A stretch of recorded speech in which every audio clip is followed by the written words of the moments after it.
for the long run, strap in for a long one.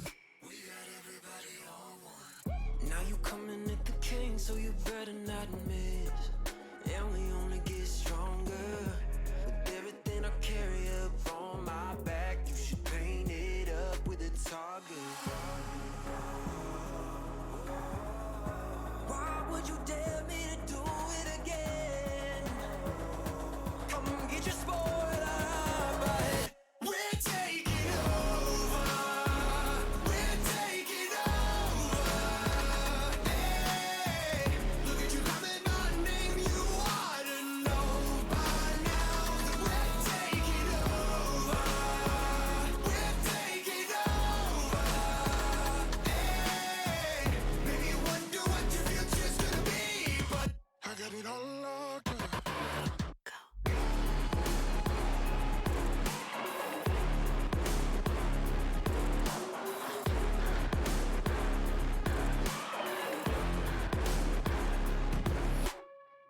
Take a lap now, don't be mad now. Run it back, run it back, run it back now. I got bodies lining up, think you're dreaming of greatness. Send you back home, let you wake up. Why would you dare me to do it again? Come get your spoiler, but we're taking over. We're taking over. Hey, look at you calling my name. You ought to know by now that we're taking over. We're taking over. Hey, maybe you wonder what your future's gonna be, but I got it all locked up.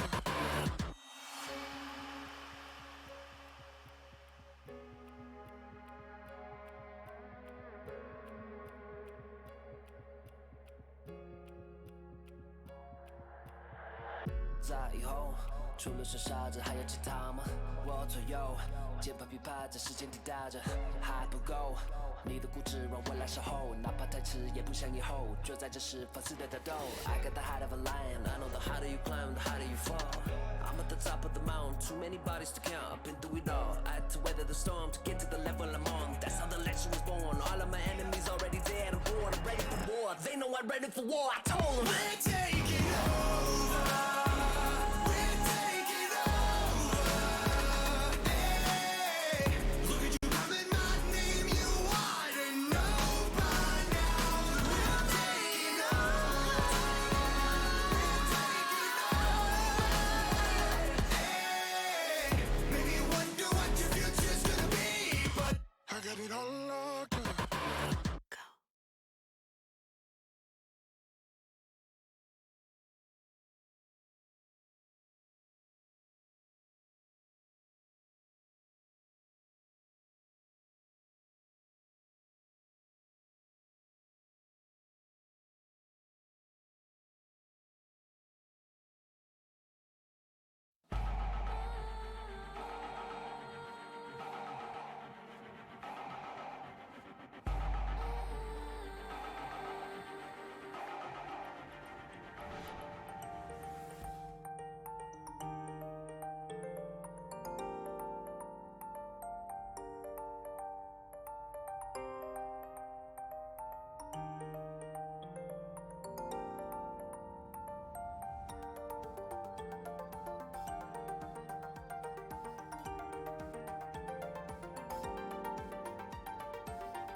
As I fell to the ocean floor, fading light through an open door, I saw myself rise with the water. They thought they could keep me down, hold that breath and watch me drown, but all they did was push me higher. We don't care what they say, we will be here all day. We'll stay until it's over, till the world's out of sight. We will stand, we will fight, it's not over till it's over. Through the nights in the rain, through the time and the pain, the stand will never fall. And then at the end of it all, we will win, we will chant, it's not over till it's over.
You paint a picture in my mind. You wanna leave it all behind. In a world that's turning all the time, nothing could stop me longing for your eyes. I won't let it die. I can feel you when you're not around. When the night gets cold, I won't be alone. We won't be alone.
Hello everybody and welcome to tonight's BSV I2G Week 2 tournament.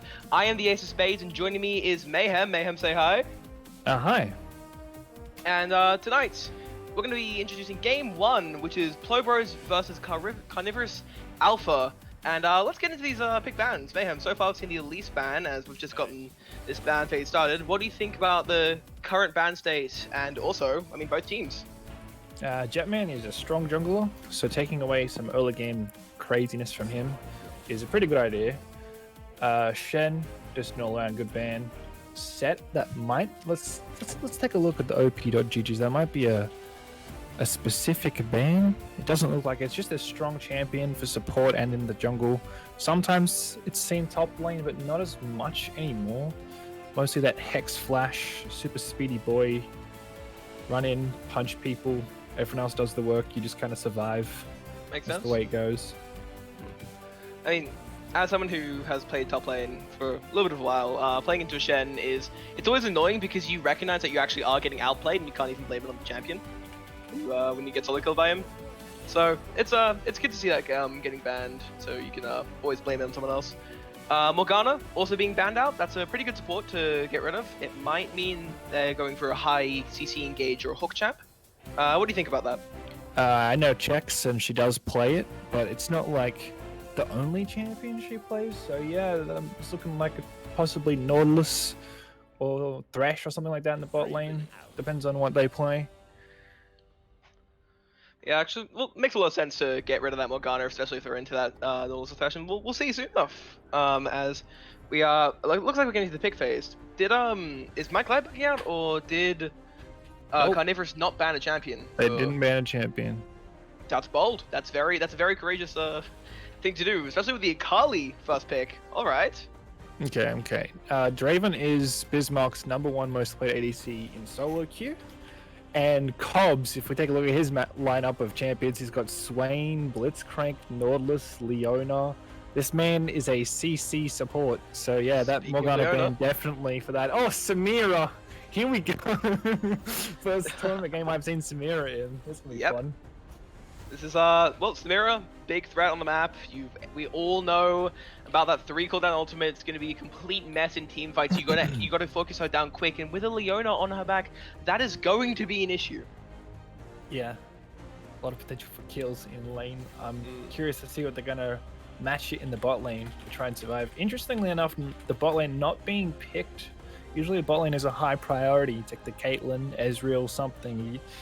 You pick up the strong ADC and the other ADC gets left with whatever they're left with. But no priority into that. We have the Galio mid lane and Akali and Vi. A Vi ult into a Galio ult to lock down Samira is actually pretty deadly with the Akali on top of this as well.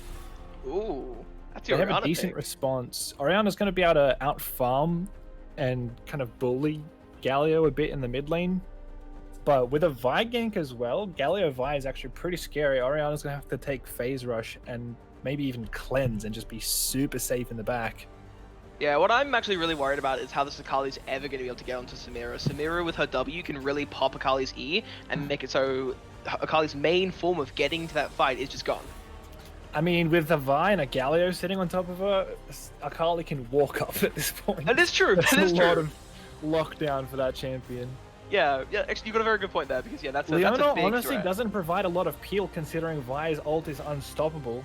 Yeah, you're right. There That's, isn't a lot. There's not like a Thresh. It's not some sort of a Lulu or something. This is really engage support, not really a defensive one, and they have a lot of engage on the side of Team Plo. I just want to point out something I've noticed. Is it seems like Plobros is, when they're banning those top laners, is definitely trying to ban out those tanks. Why do you think that is? They're super strong right now. Ornn is just like, no one wants to deal with that. Shen is super strong as well. Nobody wants to deal with that. Also, Kusho plays both of them. Gotcha. And And he plays them pretty well as well. So speaking of super strong, that Camille lock-in, Camille has been pretty dominant this patch in top lane, and it's going to be interesting seeing Kusho on that. usually I see him on tanks, and there's not really a lot to go with the Camille. Like, the Camille ult pushes everyone away except for the one person she's ulting. That doesn't really synergize with what Orianna wants to do. Nah, She yeah, wants it's everyone kind to be of... bunched up. not spread everybody out with the Camille ult. Yeah, the Orianna, Leona, and Samira, that makes so much sense because you can lock them down, you can snap them up, and then Samira presses that ulti while they're all together, and that's huge. But yeah, as you said, Camille spreads it out, isn't going to make anywhere near as much sense, but could potentially be locking down Ezreal, which might be nice because Ezreal, notoriously a hard champion to actually manage to get your hands on because we've got the flash, we've got the heal, we've got the E, and now they have a Rakan too. So kind of a flexible. That's a pretty disengaged heavy bot lane. They can get out of a lot of fights. Leona goes in. Rakan just knocks up Samira and says, "You can't hit my Ezreal. I'm just gonna jump back to him now. We're gonna walk out of here." Yeah, totally. Is that a Twitch jungle for Jetman? Ooh. I don't know. I think Plobros' team comp it seems stronger to me. I'll be honest with you.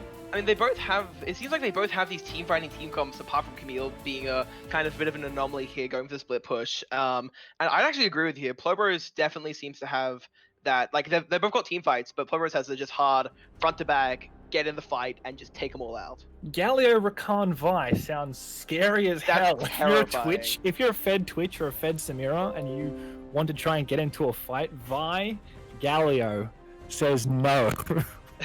It's going to be so annoying. I mean, Twitch might be able to abuse that range, and if Orianna gets a fantastic ball off, Camille could just be serving as a ball delivery system, and that would work. But if Orianna gets a good ultimate off, that would be a complete fight winner, because you've got the Twitch spray and pray, you've got the Leona solo flare. It's going to be fantastic. It's a great wombo combo, but the issue is, will they survive long enough to actually be able to get that off? I think we're sponsored by someone, aren't we? We are, and as we've just hit that spectator delay, we are actually going to give you huge thanks to both Aussie Broadband, who is going to help really keep us online and making sure we're all keeping going here in BSV, and True Haven Esports, which is a Discord server which is built around coaching and helping players improve. So it's huge thanks to both of them for really keeping us up and running.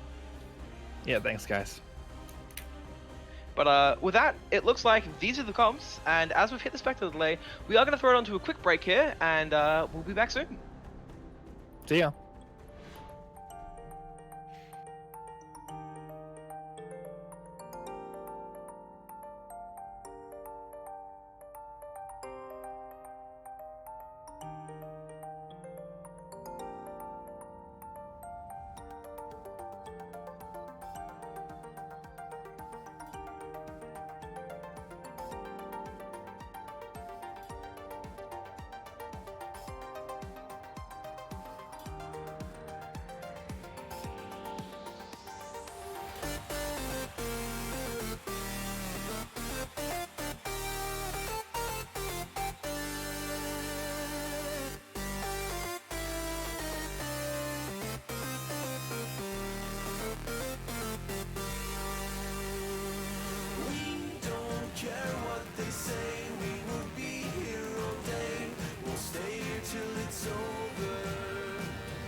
As I fell to the ocean floor, fading light through an open door, I saw myself rise with the water. They thought they could keep me down, hold that breath and watch me drown, but all they did is push me higher. We don't care what they say, we will be here all stay until it's over. Till the world's out of sight, we will stand, we will fight. It's not over till it's over. Through the nights in the rain, through the time and the pain, the stand will never fall.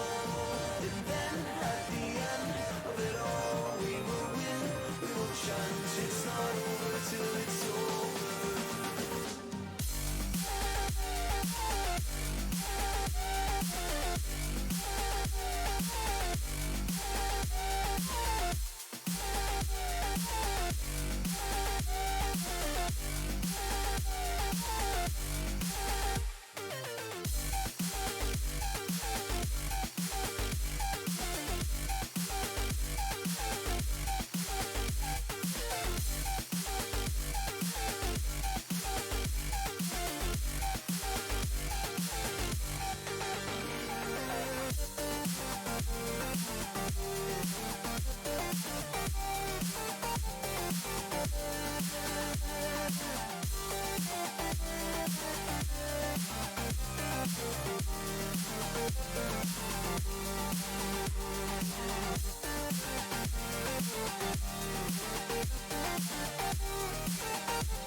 You paint a picture in my mind. You wanna leave it all behind. In a world that's turning all the time.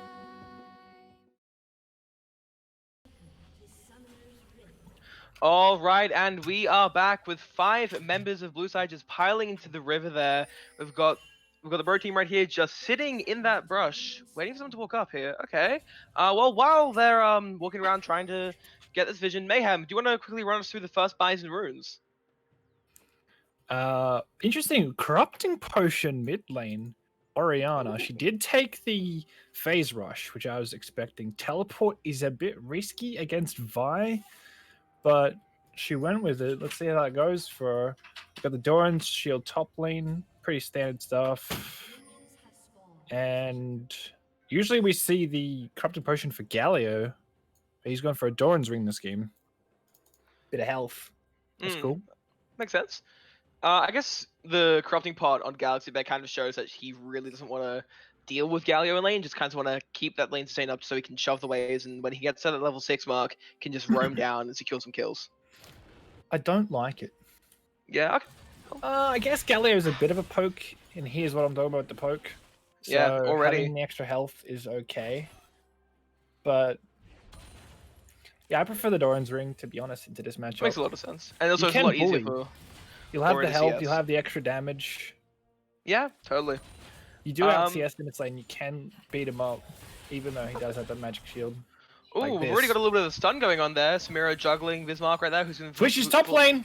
Oh, that's very nice, Jetman, getting that gank on Lucky. Lucky has to flash away straight away. That's going to be huge. Already on 10% HP, probably has to recall and waste that teleport, meaning Lucky has no summoners in the top side of the map. Jetman had flash there. He honestly could have secured that kill. I'm not sure why he decided not to. He's going to go into the jungle and catch out Vi here. But they just kind of back away from each other. Seeing that Vi is actually going to be a huge advantage because, yep, and already Call Out and Checks are really pressing that level 2 advantage. They know Vi is topside, which means they know that is free to do. Lucky teleporting up there, already taking a little bit of damage, but oh, Jetman's seriously out of position. No one can really come to him right now. Vi's going to be running up. Lucky's going to be going for that passive proc. Is she going to get it? Yes, she is. Jetman having to walk away. And oh, that's a Galio right there. Flarepex landing that Q, but not quite the E. That could have resulted in a kill, but Galaxy Bear chasing them down with the corrupting pot. That burn is going to be real. Is it going to be enough though? No, it is not. Flarepex gets out of there, still with flash up, but doesn't see Jetman. That's going to be first blood. Yeah, good job there. Sneaky little rat move into the lane again. That's the power of Orianna. If you get away, my mouth is tying tongues in my knots. Oh, that's My God, what is going on? Anyway, phase rush. You catch someone out with phase rush, you just run them down. He was just waiting for the ball to be back on top of his head, because if you throw the ball from too far away, it just flies through the air for ages and doesn't get the hit off. You need to wait for the ball to reattach to your head before you can do it again. That's why he didn't secure that kill. But Flarepex not respecting the Twitch and walking back up. Jetman picks it up. Free, easy, done. Yeah, Twitch getting first blood gold. How do you feel about that? Do you think that's going to bode well for their team? That's Twitch's job. He has to gank. If he just sits around and farms, he's going to be putting a lot less impact on the map than Vi is when she hits 6 and starts getting those crazy ganks off. He needs to basically just take a camp gank, take a camp gank. Anytime that there's the smallest opportunity to gank, that's where he needs to be. Right, and speaking of smallest opportunity, it looks like Twitch might actually be heading back to the mid lane. Currently passing through, getting very sneaky, using the Q, being very stealthy here. Flarepex is not going to know what hit him. He still has flash, he still has ignite though. He's going to get out of there just fine. Proccing the aftershock, getting the taunt, keeping both summon spells up, and oh, he's very low though. It's the second time someone's gotten out with no health and Jetman had flash. One all attack and an E would have secured that kill. As he goes to bot lane now. Oh, that's going to be a very nice use of stun, but oh, just as you said earlier, Cobb's running and knocking up, but Bismarck is so low. There's the flash we were looking for, but it's not going to be enough as Vi collapsing on there. Cobb's picking up that kill. Chex and Colin are running away as fast as they can, but Vi's going to get stunned out. And let's see if this Samira can do anything. They have the level advantage though, and that's going to be the knock-up. That's going to be the Q. That's going to be the teleport coming in here. Things are not looking good for their bot lane. Never mind. Cobb's goes down as Vi goes down too. Chex taking that kill. Bismarck and Cobbs walking out of there, and it was a 1-for-1 trade. It wasn't spectacular, especially because it's Leona getting the kill, but a 2-0 Rakan, that's a much better alternative to the 2-0 Ezreal for Red side right here. Yeah, and Chex gets the kill there as well. All of the carries starved for gold, asking their supports, please, just give me something. Pass me a coin. Yeah, it's unfortunate, but that's just how it be sometimes. As Cubs sitting on 2-0, getting those early Moby boots and control wards, though, that's going to give a lot of map pressure to Plobros over here, as they're going to quickly be able to walk around, secure these Drakes, and definitely look to get some more roam potentials off. This vision is really good here for Plobros. Jetman coming to look to clear a bit out. He's not going to see the pink ward. He might better get it if he walks into that bush. But a lot of blue side are here. Orianna's up clear to pink ward on the top side of the map. This could be dangerous here if the blue side team decide to collapse. It really could be, as we've got Kusho crashing that wave in though, and she does have TP, so that's going to be an interesting trade. But if Camille can really show that wave. Bot lane. I like that Q right there. Bismarck's gonna have to E away there and trade actually pretty well considering the just ease out WQs. But Cobbs is, oh, he's gonna be stuck there. That's gonna be the Zenith Blade landing, immediately stunned out. That's gonna be the juggle we've been looking for. And he's taking a little bit of damage there. That's gonna be the grand entrance though, getting a very nice 2-man knock up as Cobbs is forced to retreat. But oh, what's this? The Galio's running right in, as is Vi, as Vi immediately takes out Leon, and oh, Jetman, you poor thing, you are alone there. There is no one saving you. As it looks like Flarepex is going to pick up that kill. Vi is going to be trying to close that gap using that Q. Vault Breaker not deciding to go in for Collap though. Instead, just looking to rotate up to Drake. They have 4 people down here and they can probably take it, even though Kusha just... These fights were almost pre-predicted in Champion Select with just the way the team comps have gone though. Ezreal and Rakan just dashing away, running away, kiting back. And then Galio and Vi are like, all right, let's go back in now. And then... picking up kills. These carries, they don't have any protection. Leona can't help them. She can stun one person out of the 3 people jumping on them, and she's going to do her best. But it's not a Janna to knock them all away. There isn't a lot of disengage from this champion, and Rakan Ezreal just runs away. it's so hard to engage onto them with this team comp. Yeah, absolutely. And while Leona is incredible at getting those long-range engages off, it's nothing compared to the Ezreal's ability to just flash halfway across the battlefield and just dip.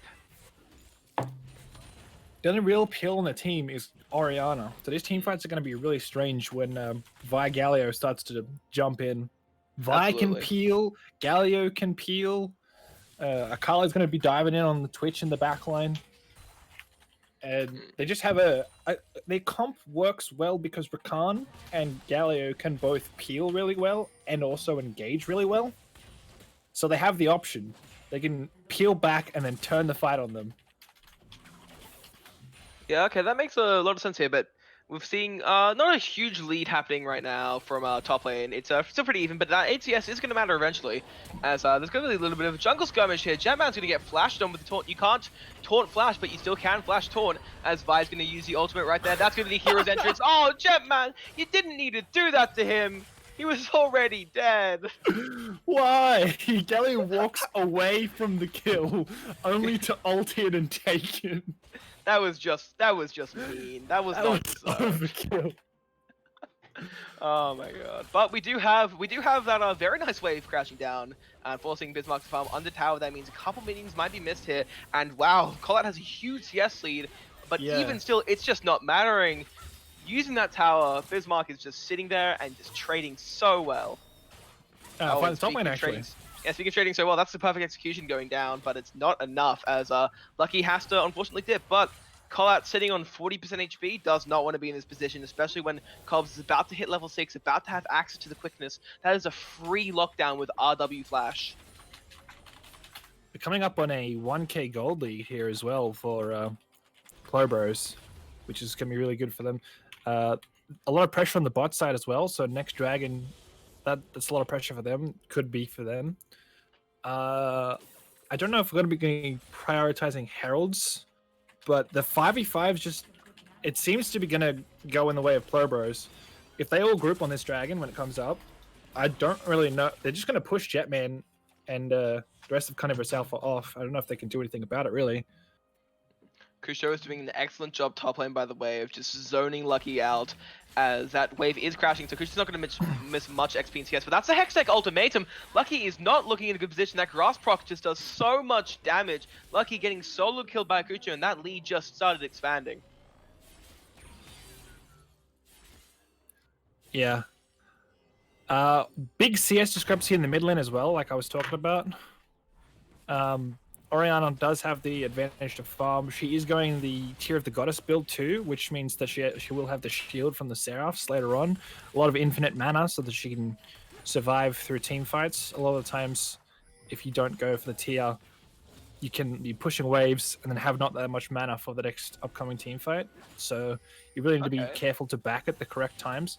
Having the Tear of the Goddess means that she can spam push waves and also have like half her mana left for a team fight, which is really good.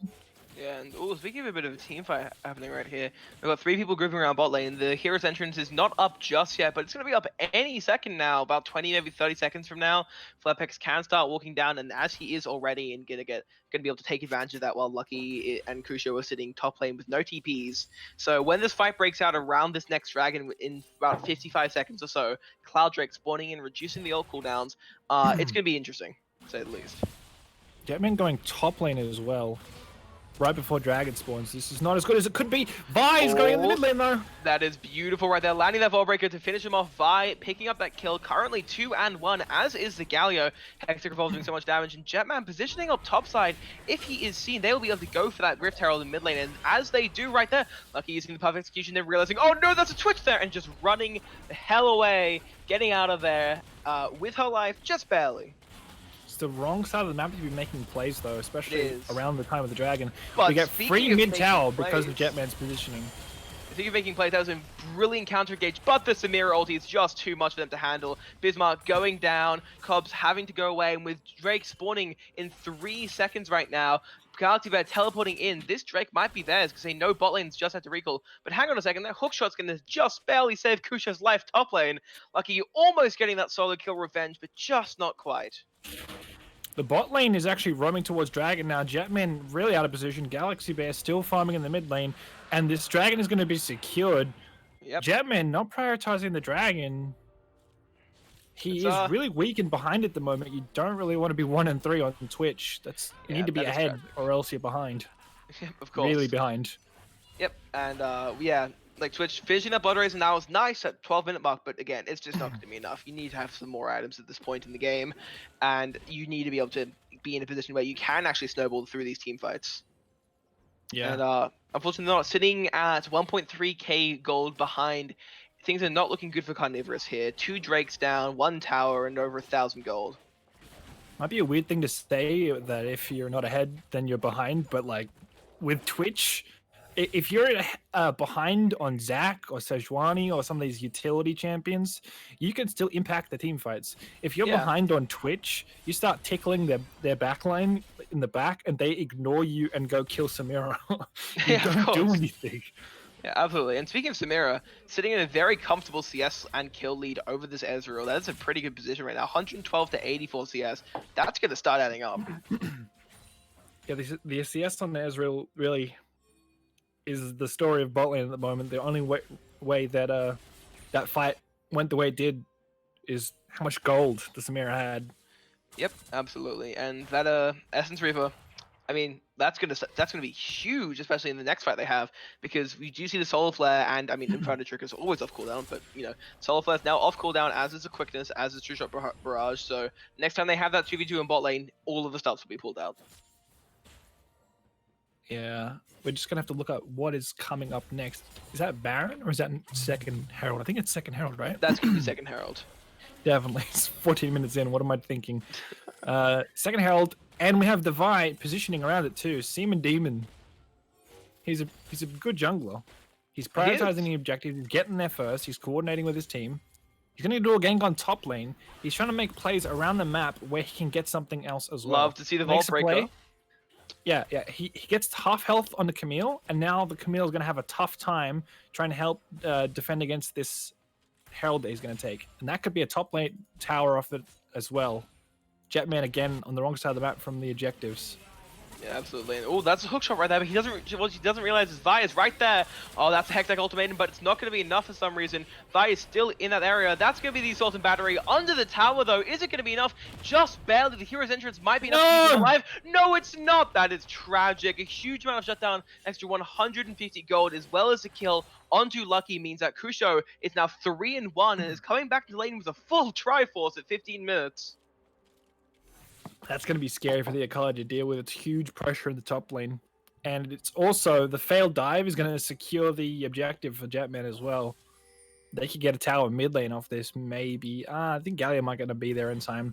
It's going to take Twitch a little bit of time to kill this. He doesn't have the most damage for objectives right now. Yeah, he's not exactly sitting in the greatest position. 1 and 3. He has, again, he's got the Blood Razor and he's got 3 daggers. It's not enough. It's definitely not enough to be taking these objectives. Never mind, was that Rift Herald? That was Rift Herald just taken. I stand completely corrected.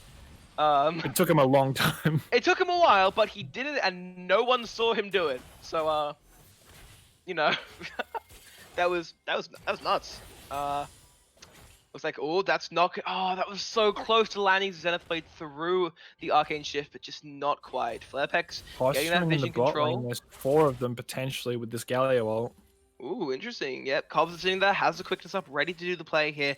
Get a very nice CC play, but unfortunately, Flarepex gonna have to walk down all the way like a normal champion would instead of having to do the Hero's Entrance because he used it topside trying to save this Camille. So trying to save this Vi from Camille. A little bit of Vision trade control on this Orianna high covering so that the Galio just can't get a free roam off, saving the bot lane a lot. This ward might see the Vi before it times out. It's going to be so close. It will see him, but I don't know if it matters. Wow.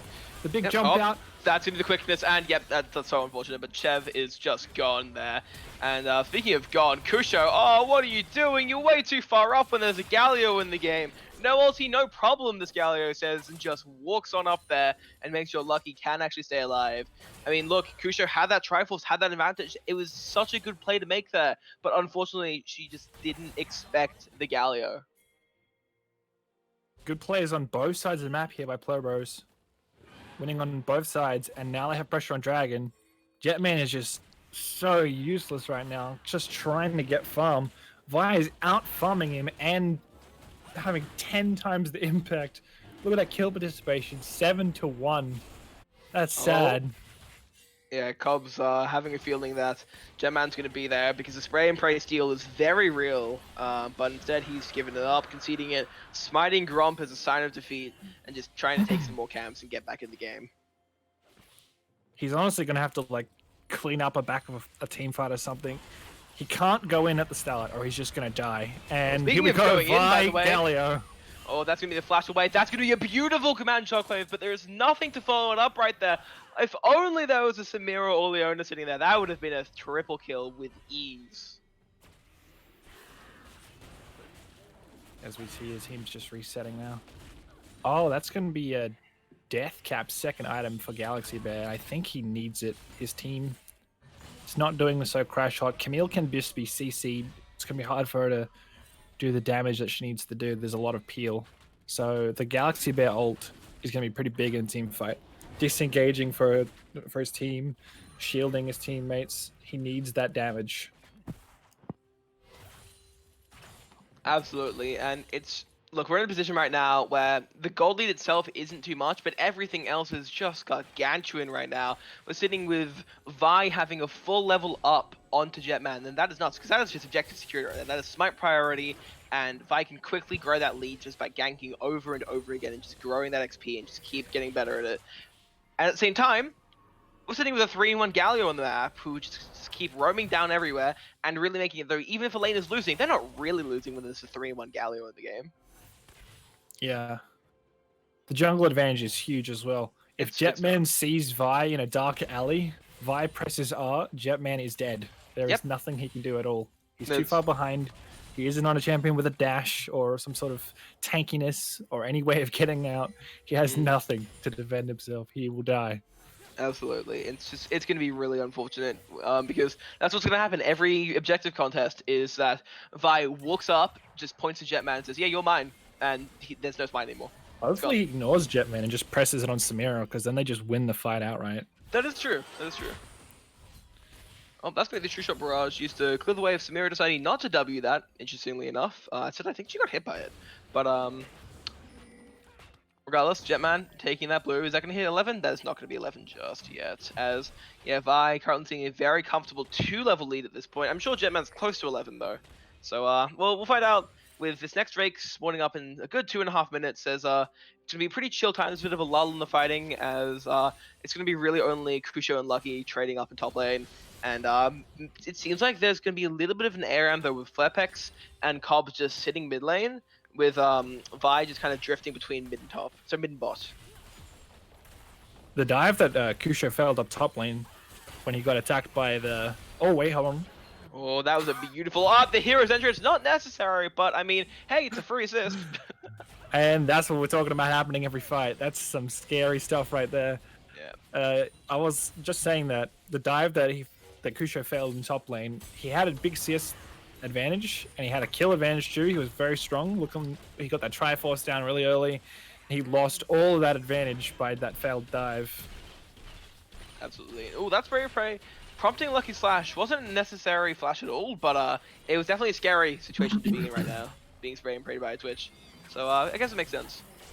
I like the flash. Oh, that would have been hilarious if he had have taken that E. That would have been so tragic. So I like the flash because then he doesn't have to back off the tower. Okay. If he flashes and takes less health, then Camille and Twitch can push him off the tower and potentially even kill the tower. Right. The flash is just keeping him healthy enough to be able to sustain and stay at the tower in case of any aggression on the tower. Alright, that makes sense. As we're in a really interesting position where Jetman has finally finished that Runons and Berserkers, is starting to get back in the game. 2 items down, 1 more to go for that coveted 3-item power spike on Twitch. That's going to be incredible as Galaxy Bear is moving in with Jetman. They're definitely starting to group around this Drake, and if they don't get it though, that is going to be an infernal soul for the Plobros, and that's going to be a really rough time for them. Carnivorous Alpha does, for the first time in the game, get positioning on the dragon before it spawns. They're there first.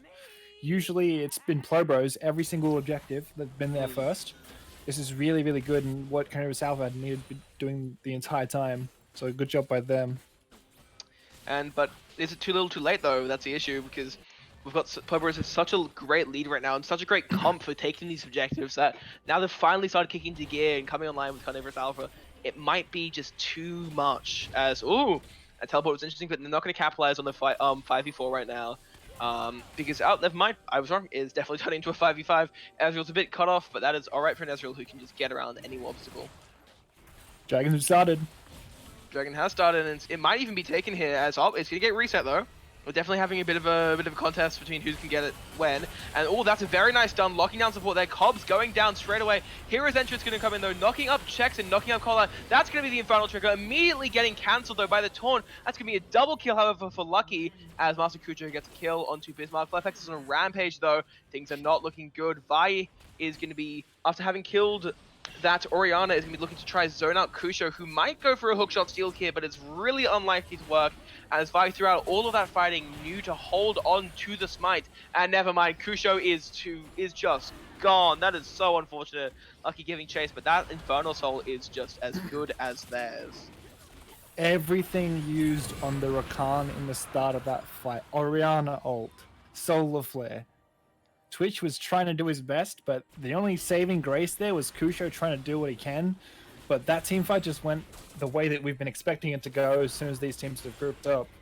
And Infernal Soul, on top of all the AoE that this team has, is terrifying.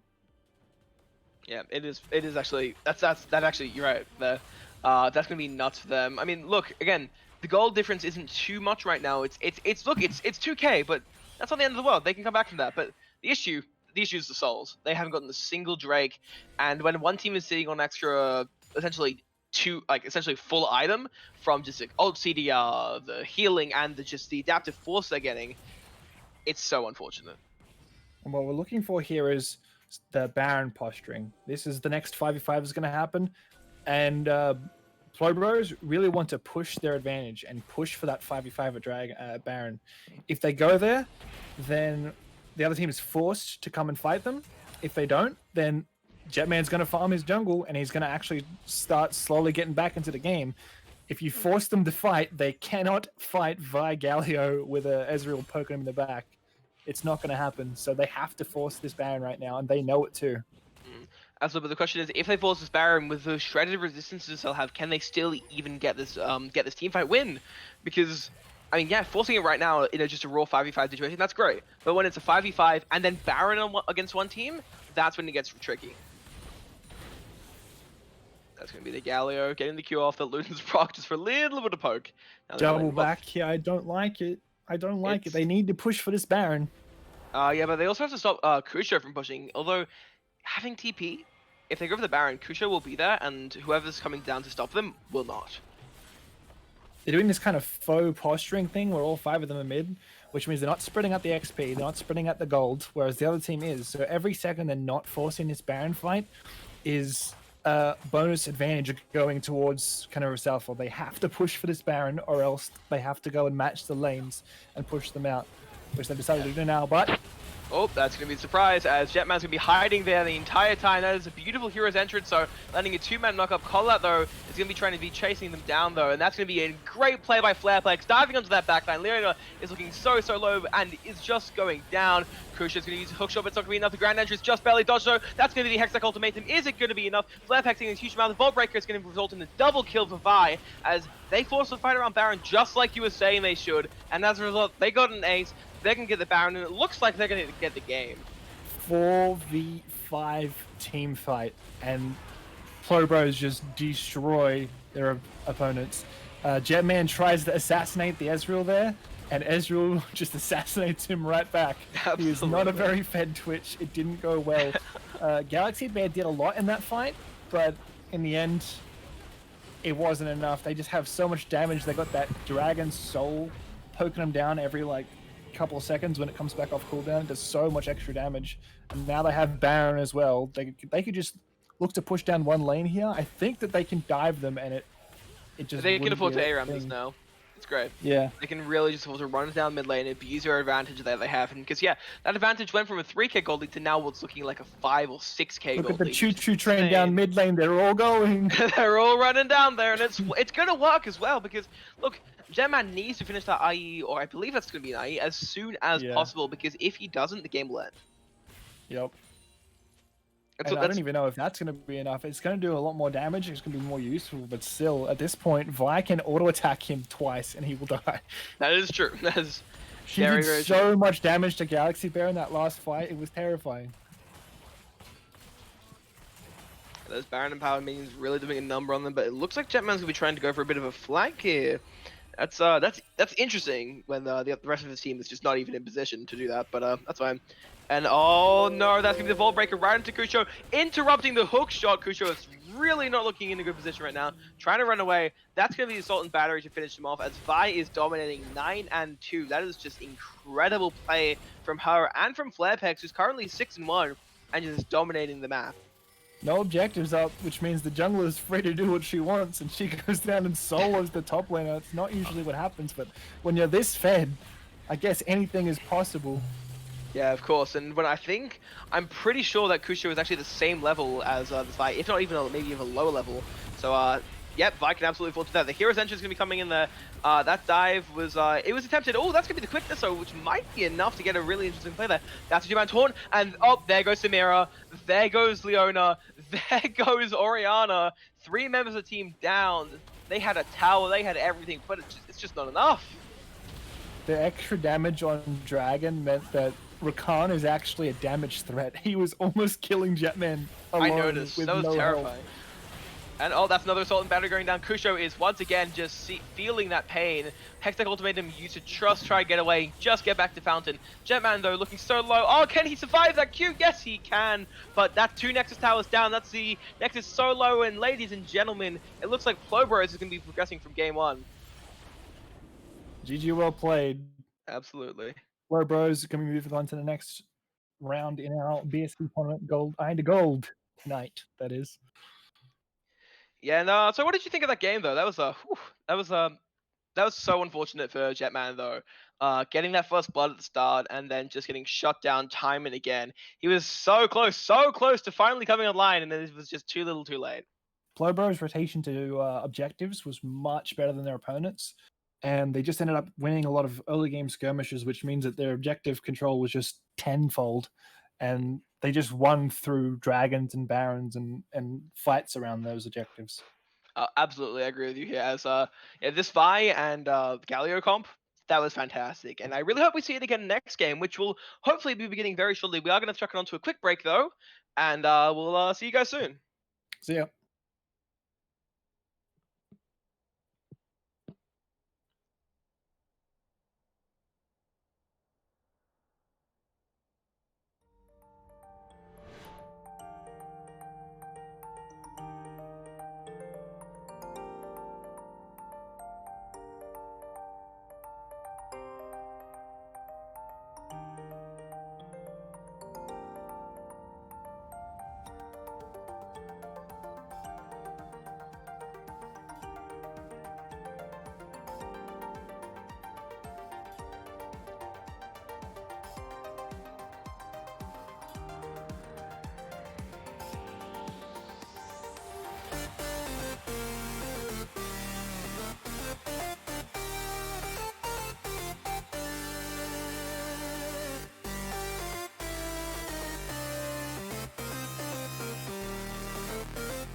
as I fell to the ocean floor, fading light through an open door. I saw myself rise with the water.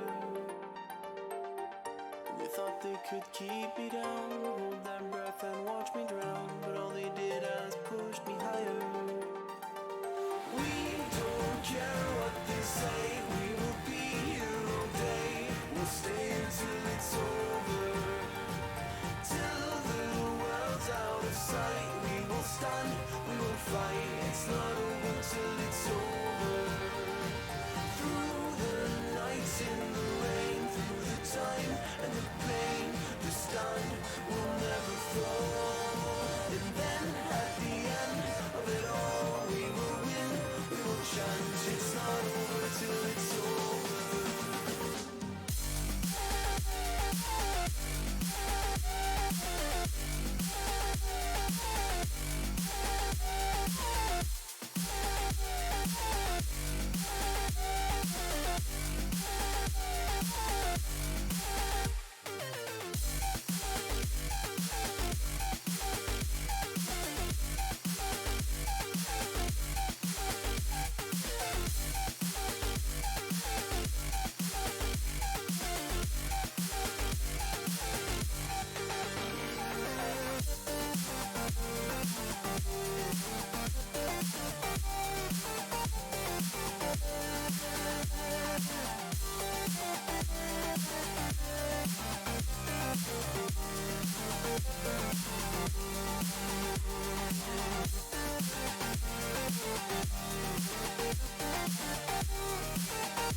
You paint a picture in my mind.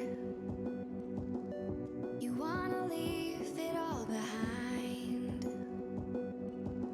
In a world that's turning all the time, nothing could stop me longing for your eyes.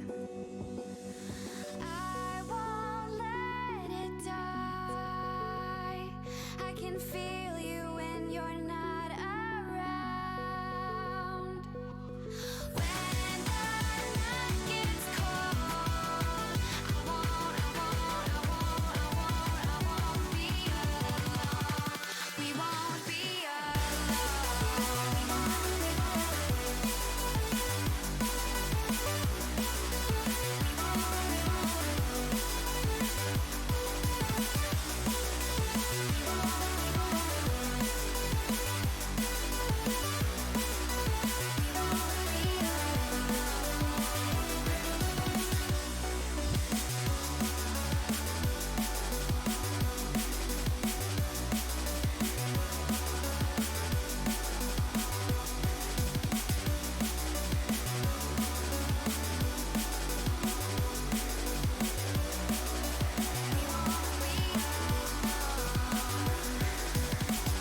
This lake of fire burns my skin. How could love wear so thin?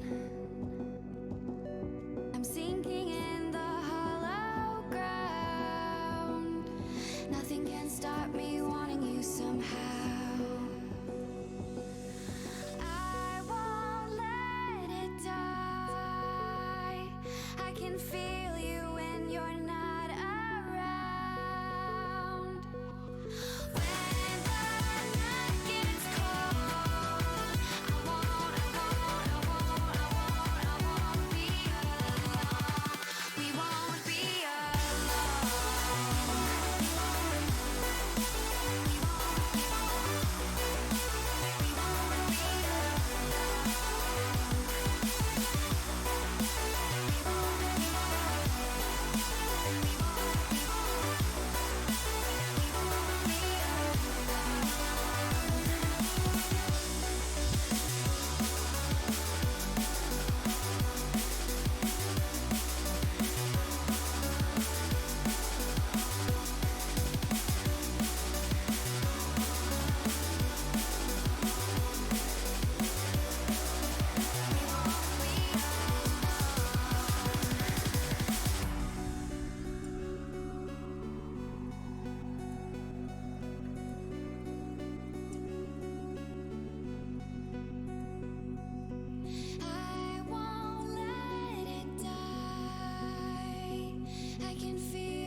Alrighty, and we are back for game 2 of tonight's tournament. 2 out of 4, which I guess technically makes us the quarterfinals. I am the Ace of Spades. Once again, joining me is Mayhem, and this game is Cute Giggle on the blue side versus Carnivorous Alpha on the red side after the advent of some talking, and apparently Plobos is not eligible for this tournament. That being said, though, we're in the ban phase. Already, these bans coming out lightning fast. Mayhem, let's give us a rundown. Oh damn, okay, Fiddlesticks, Aatrox, some strange bands, Samira, oh yeah, get that out of here, no, I don't want to see that either. Zac from Jetman, he doesn't typically play Zac, he's more of a damagey jungler, Graves, Kindred, stuff like that. Interesting ban away from him.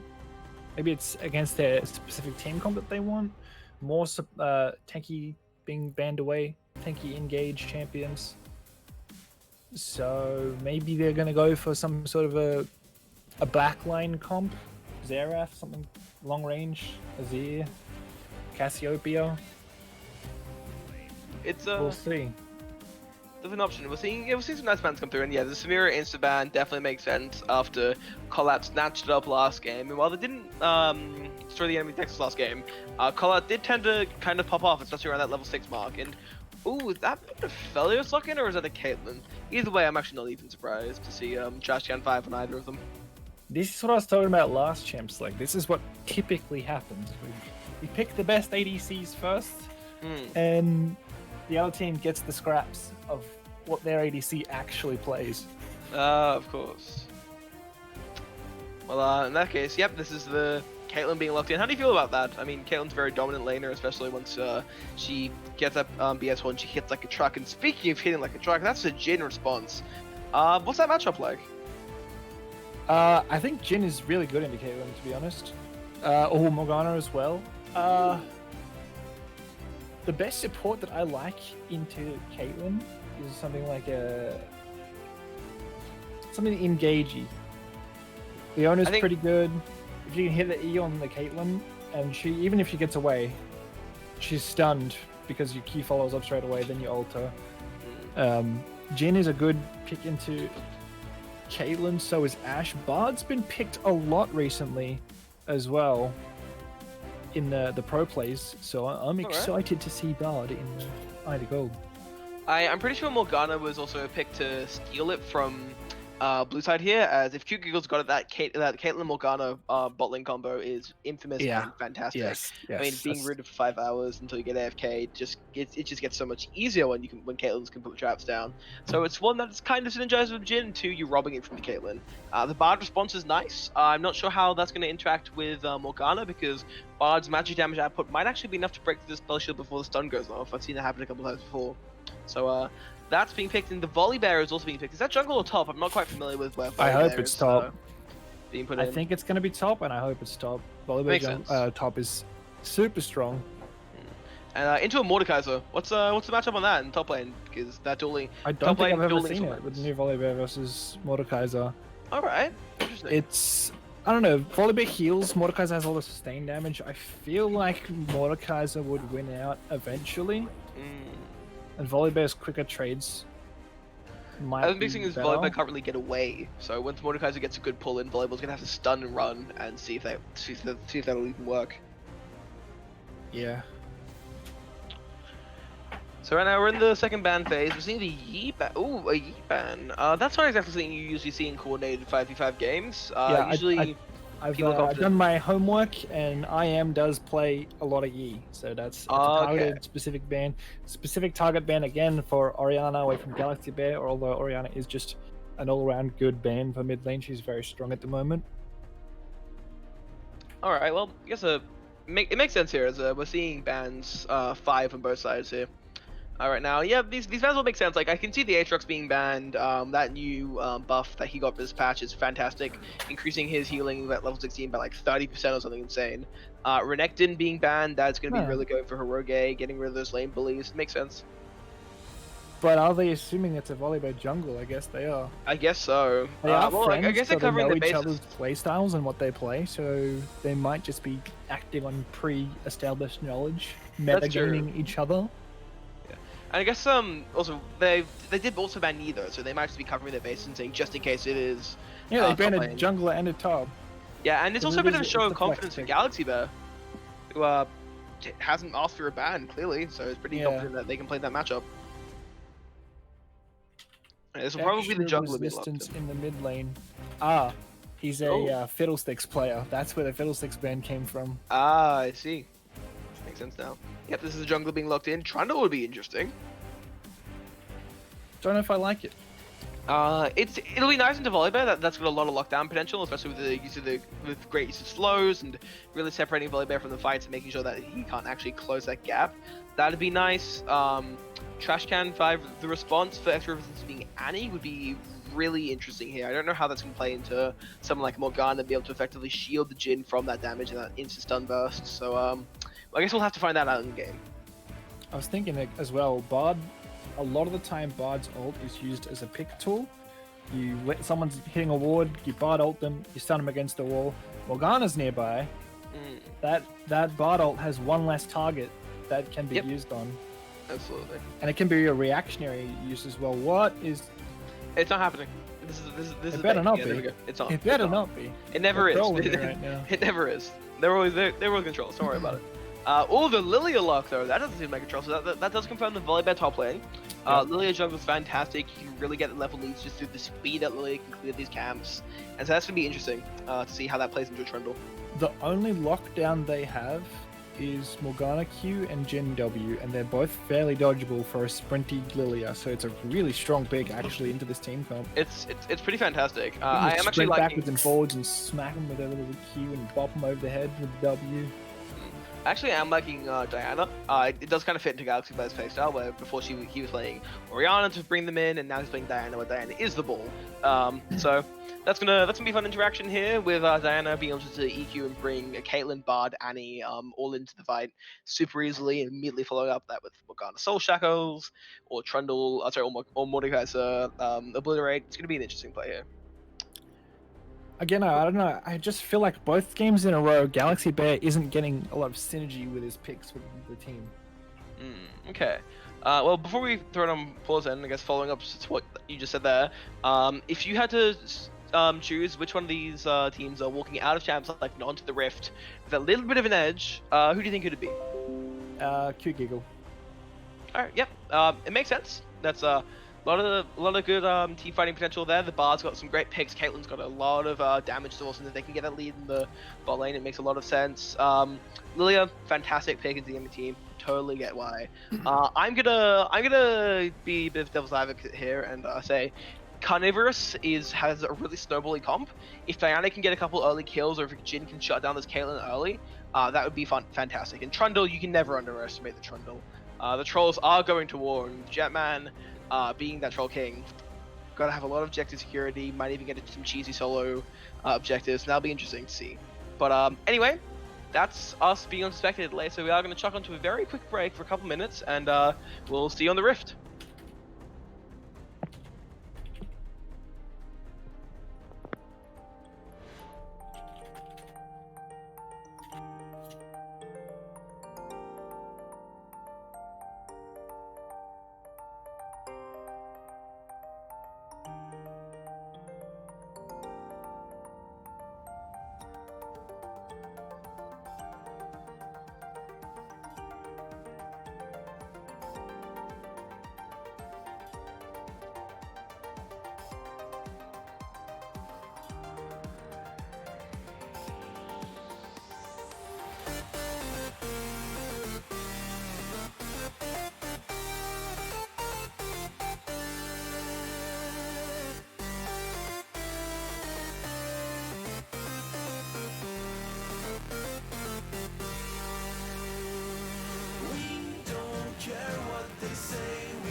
As I fell to the ocean floor, fading light through an open door, I saw myself rise with the water.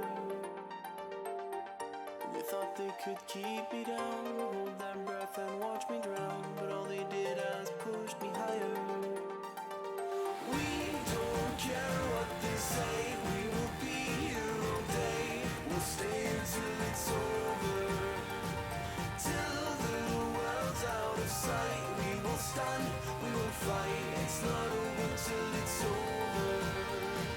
Through the nights in the rain, through the time and the pain, the stand will never fall. And then at the end of it all, we will win, we will chant, it's not over till it's over.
Alrighty, and we are back into the game, onto the Rift, with what looks to be a traditional 5-point start coming in from Carnivorous right now, and a little bit of a variation from Extra Resistance moving into the top side, just to see the god playing a bit more risky, because we could have seen Carnivorous walk just through mid lane, but instead, nothing much is going to happen. They're just going to tiptoe around each other, playing footsies. I am is going to be just dancing on that ward that he knows is there. That is going to be the Moonlight Crescent, just going to do a little bit of damage. But while they're all having just a very nice dance contest, what do you think? What do you think of these builds and runes, Mayhem? I was just going to say that was cute from the Lilia stopping the Trundle back because it affects how he's going to play the game. Usually you'd want to get that ward down back straight away and get the sweeper. He's not going to have the sweeper for the first level 3 gank or path around the bot side. So that is going to have a small impact on the game. I like it. Yeah, absolutely. And we are sitting here right now with both junglers starting same side of the map, bot side, for different reasons. I would have thought Trundle likes to start red, but I guess I'm wrong. I am definitely moving from, absolutely getting that red buff finished off and immediately starting Raptors using the incredible amounts of health regen that Lily can get just by queuing the Raptor wave. To be fantastic. He's not kiting it very well, actually. That's You unfortunate. can basically just queue and then run away and heal to full and then come back and queue again. Yeah. He was getting those big auto attacks down on the big Raptor. And he's suffered because of it, though. Look at his health. Oh, that is unfortunate, actually. And he decided not to go to Wolves. You've got enough time to do Red, Raptors, Wolves, Gromp, and then you've still got so much time for Scuttle. And Blue. And it's interesting that he decided not to do that and try to pick up that early XP lead, because that's what makes Lilia such a dominant jungler, is that you don't win through like pressuring the enemy jungler, you win through just farming faster and farming better. Meanwhile, though, in the bot lane, Collar's going to look a little bit hurt here. That's going to be looking not good for him. Going to force a flash. The Bard's doing so much damage.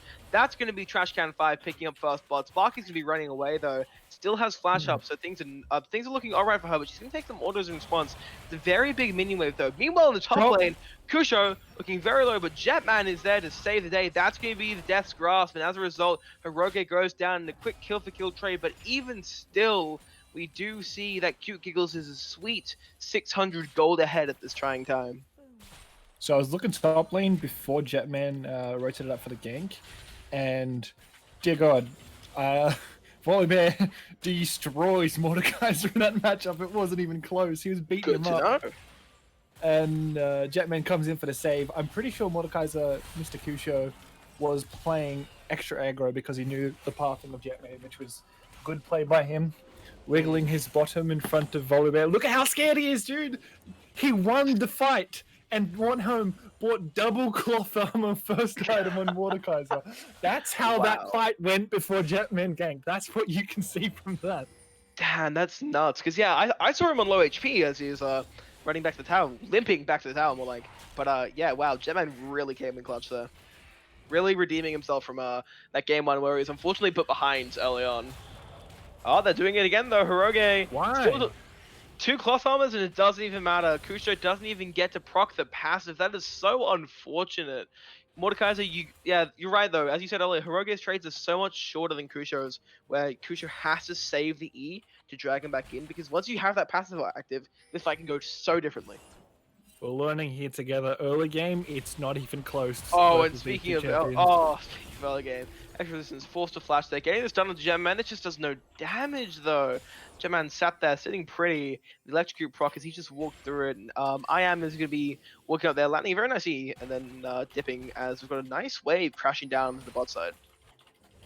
What I was going to say before we go to the break, the reason why I like this team comp better for blue side is because of how fast they are. There's a lot of like half-assed engage on red side, and we got Bard. Look at how fast this team is. They're all just gonna run away. You got Caitlyn's gonna net backwards.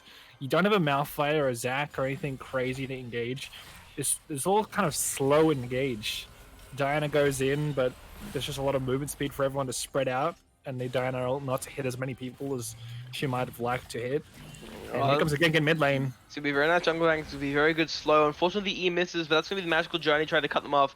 But Collat sees that to take a break is going to be a little bit further split off from the rest of the team. And he's going to unload a couple shots from his gun there. Galaxy Bear, meanwhile, back in the mid lane, trying to run back. Hiroge giving the chase, though, as up. Galaxy Bear is going to get out of there just in time. Duck Banding is going to be hit on I am, just cancelling that recall. It's a lot of mana, but was it even worth it? There was 1 second off the Q charge there from Volibear, and that kill would have gone over to the blue side team. Dinah escaping with her life and aggressively pushing mid lane. If Volibear had stuck around, that was risky, but he gets away with it. I think he just knew that Jetman was waiting in the wings, so he had the support, so he was playing aggressive, but we're going to get maybe a plating up top lane. Mordekaiser's going to back off. He's so scared. He doesn't even want to try for it, even though Jetman is there. The big thing is, speaking of playing aggressive, look where Jetman is in the enemy jungle. I mean, goddamn, took the blue, taking the Gromp, and is just not even worried about it. Take a break meanwhile, roaming up, doing a little bit of damage there. Definitely forming those grievous wounds with the Ignite. Galaxy Bear's going to go down to half HP, and that's going to be a nice amount of prio given to extra resistance. You can start really playing around this Infernal Drake that's come up. I was about to say 0 wards on the dragon, but Bard secures it. We've got Lilia running him here as well. I am grabbing up this Scuttle Crab. Jetman prioritizes top lane so much, and all the other junglers he seems to verse are really prioritizing dragon. I think I agree a lot better with the dragon pick, as he will be going into the top lane though. Into the death realm, Street Fighters go. They have no idea Jetman is on his way there. That's so unfortunate as well. What's this? Hiroge looking really, really hurt right now, but that's going to be the Volibear ulti just to get back to tower and get out alive. That is so unfortunate that he couldn't use it to try turn. As, yeah, Jetman coming in there once again. Otherwise, Hiroge might have actually won that fight. Mid lane. Nope, Galaxy Bear looking very hurt right there. That's going to be, I am going to be walking up there. Unfortunately, whiffing that Moonfall. That is just so unfortunate. I am just has too much move speed with Lilia, with challenging smite. No boots yet, no problem. Look at the items from top lane. Look at these insecure games. Oh my. Up here. Actually, that fight in the Death Realm was going towards Mordekaiser's favor. So, again, we're just building up a suppository of knowledge about this matchup, figuring out what's going on. Yeah, of course. It's an interesting one to say the least, because they're both just rushing resistances here. And yeah, that's going to be a very ugly trade for Kusho right there. However, Jetman, there once again, that's going to put Hiroge on tilt. And that's going to be walking up. Hiroge is going to be getting hit by that tower shot, as now there is a 2-0 Trundle on the Rift. Unfortunate timings around the bot side as well, as they aren't able to respond with either a bot gank, a mid gank, or some sort of invade, dragon pressure, something. As Lilia was in the top side of her jungle, just farming and backing. And it shows that Jetman actually, yeah, he's playing really well this game compared to last. He's really knowing where Lilia is and where to play around that. I guess it's also more being more familiar with the enemy team and the enemy jungle's pathing. So that's going to be part of it. Or he just likes Kusho a lot, and they're Maybe. best buddies in real life. Yeah, Because he absolutely. seems to be putting a lot of pressure up on the top lane. I mean, hey, Maybe it's he working. has faith in Kusho's Mordekaiser and he wants to see it get fed. That's true. Well, if he's seeing you, he wouldn't have been taking all these kills, but he's look, it's working right now though. 2-0 Trundle, that's a threat. Going into Cinderhulk is it's an interesting buy. I'm not sure what Trundles usually build, but I would have actually expected something more along the enchant warrior. So Oh no, Trundle's build is very weird. He goes like warrior into what's that support item? The helmet one. Put on That's someone. Val? And- yeah. That's like right. second item Trundle. It's so weird. That is weird. It's so weird. Okay. Well, looking at this current game state though, Hiroge is about to have teleport up for this inevitable dragon fight, as it's been coming for a very long time now. We're at the 9-minute mark. Not a single dragon has been attempted, let alone taken. But oh, Sparky's really not in a good position here, sitting on 30% HP right when they're about to group around this for this dragon. That is so unfortunate. They could just take it right here, honestly, and they would be met with so little resistance. Lilia scales so well into the late mid game and into the late game as well, and every single stack of Dark Harvest that she can get in the early game is a blessing. Her early game Absolutely. really isn't that strong. She kind of Yeah, just speaking of, cleans up oh, on flashing fights and right puts over people the- asleep. Right over the Crescent Strike though, that's gonna be nice. Unfortunately, Ian gets out of there. Right into the Death Realm though, that Rift Herald is sitting there, it's gonna reset, they can't do anything about it. Wait, what? I'm so confused what happened there. Oh, never mind, it just disappeared Oh, for what? a It second. just. That was strange, that was such a weird... Okay. I guess they both lost vision because they were in the Death Realm, Yeah, so we lost that's vision what did too. it. That's what did it. That's a really interesting interaction there for non-expected client, but for how the Rift Herald just resets there, because it's not gonna say aggro. And the Oh, dragon that was does an end up ugly going stun. To, Never Alpha. Oh! Oh, it's so unfortunate. Heal moments too late there, just so close to saving that Morgana's life. Just not enough though. Oh, Crash hang on can. a second. Oh! Look, these traps are so rough that Just Get 5 is putting down here. 2-0. Going to work with this cull, by the way. He's only got 36 CS on it or 36 CS to go. I'm not entirely sure. Diana. But yeah, Diana's definitely walking down here. I am just going to be responding though in kind with Galaxy Bear getting hit. So not too great, but Magical Journey. Bot lane's coming up to mid lane. That's going to be a little bit of a rumble right here as, oh, hang on, that's going to be a Dark Binding hit, but immediately stunned out. Kusho is teleporting in. Hiroge doesn't have the teleport back. This is a standard flat 4v4 right now. No, and Jetman taking that kill now. However, it is a 3v4. And Pez is trying to run away. Jetman's going to flash right onto Bard there. Cashgun Fight's going to be disappearing. That's a very nice 2-man stun. Is it going to be enough to trade back for a kill? No, it's just barely not, as Kusho is going to be just slamming down with that mace. So much damage. Nampage is trying to poke back wherever he can right now, just throwing the E's out, throwing the Q's, trying to get anything done, and just not enough. Hang on a second though, that was a beautiful sign up to Jetman, as we see the Diana recalling. Never mind, Empowered Recalls could get him out of there. So what is your job on Lilia? Your job is to ward everywhere, farm like double the CS of the other guy because you're Lilia, and throw wee bowling balls into lane. That's pretty much your life. If Yep. your wee bowling ball hits and you can get some damage off, great. If it hits and you have your ult up and you can make a play out of it, you press R, you run in, you kill them, you go back to farming. Lilia should not be 0 kill participation and also behind on farm. This is not Yeah. where you want to be on Lilia right now. Of course, it's actually really rough for her right now. I know, it's just she's just really not coming into the farming right now, as all of her camps are down, but it's just been a bit inefficient with the respawn timers. Meanwhile, Take a Break's having to use that Magical Journey to take a break from this fight, disappearing away from Sparky, just trying to get away from that Dark Binding. Meanwhile, Collart's going to be triggering that trap, but just missing the route there. Sparky's going to be closing in. Take a Break is level 6, by the way. Not doing fantastic, but the Bard ult is available if they want to be trying to make a cheeky pick here. Posturing for tower dive in mid lane at the moment. It's an interesting play. They have the Rift Herald there, so You can find that's- top. Yep, Kusha is going to be putting them into the death realm. Hiroge is going to be trying to run away there. They do have tower access, I believe. Maybe they don't, though. Hiroge going to use the ulti, and so unfortunate, just looking at it. That is a beautiful play down in bot side, though. Nampage getting a huge Ulti though, Galaxy Bear getting stuck there with extra resistance is going to get popped by the Timbers. Never mind, just moments away from death though. As Jetman's going to get hit by that E though.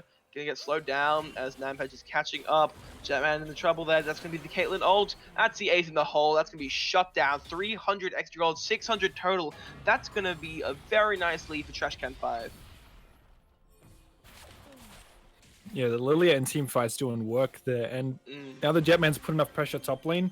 The fights are going towards Kusho, so he doesn't need help anymore. Now Jetman has gold from putting the pressure onto top lane, and he's using that around the bot side now, which is really strong because now he doesn't have to go top at all. His top lane is going to win, and he's putting the pressure on the other side of the map with the gold that he earned in top lane. Absolutely, and we're seeing a position where Sparky and Take a Break are just throwing out skill shots against each other, fighting over those wards to the bitter end. As eventually that control ward was cleared, with that ward small victory going over, and that's gonna be a little bit of a pause right now.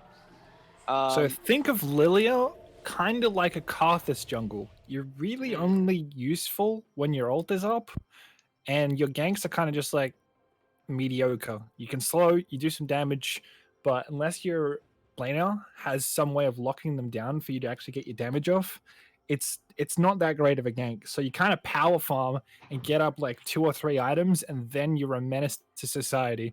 At the moment, Lilia is not power farming, and her ganks. She's trying to match the ganks of Jetman. It's not going to work. Trundle's ganks are much stronger. Absolutely. So power farming is the way to go, Lilia.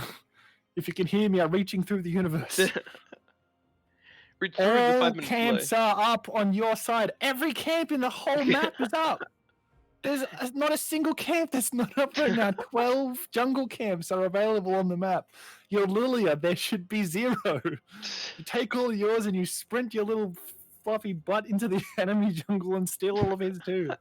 And then when he tries to stop you, you hit him once, get 5 stacks of movement speed, and you're gone. Just a trail of pixie dust as he watches you hop away. Absolutely, and yeah, it's really unfortunate that IM isn't able to get that farm lead right now because Jetman's been taking that. Look, he's a count behind, but I mean, when he's got that 4 kill participation, that's enough XP to balance it out. He's got a level lead where usually we should be seeing that Lilia is actually getting a little bit of a level advantage. It's the other way around. Let's take a look at these builds. So, what are you thinking about the Protobelt and Diana? That's kind of recent. I was gonna say it's new. I do play Diana, and the build sort of swapped. You used to go for a while Roa into Nash's, into like Zonya's. Yeah, I remember and that. The meta's kind of swapped now. Now you go more of a damage heavy, less mana. You don't need as much mana, so you build the Protobelt, and then you go into your Zonya's, and then you go more damage. Something like a Morel and Omicron or something, if they have a lot of healing on their team, which they do. They got the Bard, they got the Volibear W is scary healing, so that's going to be good if she gets the Morellos. And you just kind of go beefy, and you can get so many more ults off of that Protobelt. You dash forward, you have an extra way of getting in, getting your ult off. So Flash, Protobelt, QER is the best way to set it up. But again, I don't like their team comp. It doesn't synergize well with the Diana. They need more to be around this ult. This ult is a explosive ult, and I guess they have some explosive damage from Jin, but the rest of them kind of want to play the fight slowly and whittle everyone down. Diana goes in, throws everything out, and then she's got her auto attack on her 3rd auto attack, but she's not that great for a while. Okay. After she's used everything. Honestly, some sort of range carry, maybe Azir, maybe Cassiopeia, somebody else like that, probably would be better. All right. I guess you could get on top of the Annie. The Annie really can't get away, even though she's really fast with her E. But we'll see how team fights go when they start grouping around this dragon that's coming up. That is, Kusho has reconnected, so we should hopefully be resuming play anytime soon. Yeah, you're right, Dragon's up in 40 seconds, or 40 seconds after whenever this pause finishes. And we do have people grouping around already. There is that control board, which is probably about to be destroyed by Sparky. As I'm just taking a look at people's stats right now, and yeah, things are actually looking alright for red side right now. And sitting 700 gold lead. Got that Drake. Got 2 kills up. Unfortunately, though, most of that kill pressure has been concentrated to the top side of the map, and Kusho with teleport down isn't going to be able to translate those kills and that gold lead over to the bot side of the map and be effective. So that's unfortunate, but they're going to try and make headway anyway against 3-0 Caitlyn. Yeah, I think they need to have the Volibear in front of the Caitlyn at all times. Mm. He's not going to be able to kill anyone because of how behind he is. No. He's just a stun bot right now for Caitlyn. He's a very good mid Yeah. shield, but that's about it. If they're going to dive, he's got his ult, so he's useful in some utility ways, but his damage is not where he wants it to be. And if he tries to stay top and farm while this dragon happens to try and get back into the game, his team's just going to slip further and further behind, losing his dragon. He needs to be there in front of this Caitlyn to keep her alive because she's their Obi-Wan Kenobi only hope at the moment. Mm. Yeah, Alright, yep, looks like we should be resuming fairly soon. Hopefully, we'll have to find out. But yep, looking at these teams right now, a lot of summoner spells down on Cute Giggles here. Annie has no summoners, neither does Bard. But Trash Can 5 has Flash and Heal. I Am has Smite and almost Flash. Meanwhile, we're looking at summoners. Collat's going to have Heal soon and already has Flash. Sparky's got Ignite, and Galaxy Bear's got nothing. So it's going to be an interesting fight. We've got people drained for resources. A lot of ults are down across the board right now. No one, in fact. You mean on, 9 ults are down? Yeah, actually, yeah, every single ult but Collat's, and that might be Yep. enough to turn it though, because losing out on the Tibbers, losing out on the Ace in the Hole, losing out on the what's it called, Lilting Lullaby, like the Tilting Lullaby. How many times it's hit me? But that's losing out on those is going to Actually, be. the AoE Sleepy Bubble Trouble, you missaid. Oh, my bad. I'm sorry. But and players resuming in 3, 2, 1, and let's get back into the game. Let's see what's happening right now. It's 3-0. is actually going to be up by the time the dragon's up, by the way. Oh, you're right. It will be. That's gonna be good. That actually might turn the fight. Moonfall and Tibber is gonna be coming up. Ace in the Hole might be as. Oh, my game just froze for a quick second there. That's all right though. But oh, that's a very nice use of the E, getting a little bit of damage on that burn. It's gonna be doing a little bit, chunking out Sparky, losing 20% of health. Look, that's gonna matter. Collat needs to be okay. Good, he did recall. Good. I just saw him on low mana and had to deal with that very quickly. He's gonna be running back though. Is he gonna make it in time? No, he's not. He might make it to the curtain call, but that is about it. TP is not up for Volibear. He is solo farming top lane. This is what I was Yeah. talking about. He needs to be down here for this fight, and this dragon is pretty much all but given. They don't know that the Collat isn't there yet, Dragon's so they can't gone. really afford to collapse on this. Yeah, They're going to Dragon's try and gone. steal it with the Wii Sports Resort bowling ball, but it's No. not going to happen. It's not gonna be enough, unfortunately. As yep, that dragon was free and uncontested. Everyone was just standing around staring at it so intently on Q-Giggle's team, and just nothing happened. Is he even going to get the tower top lane? I don't think he is. It's got a lot of health. Yeah, he probably won't actually, especially with Jetman and Kusho pathing up there. He might actually go down because of it. Never mind. They have the vision. They have the vision to see Jetman coming through Tribrush. Hiroga's gonna be trying to use the Q to get away. Might be enough. Gets beautiful stun to. Oh, because it's right. CC resets his Q's cooldown, so he can actually get away there. Mhm. So yeah, that worked out for him. He got a little bit of farm. Unfortunately, if he was bot side, maybe they could have won that Drake. But you know. Lily is starting to gain a CS advantage, is where she wants to be at. Absolutely.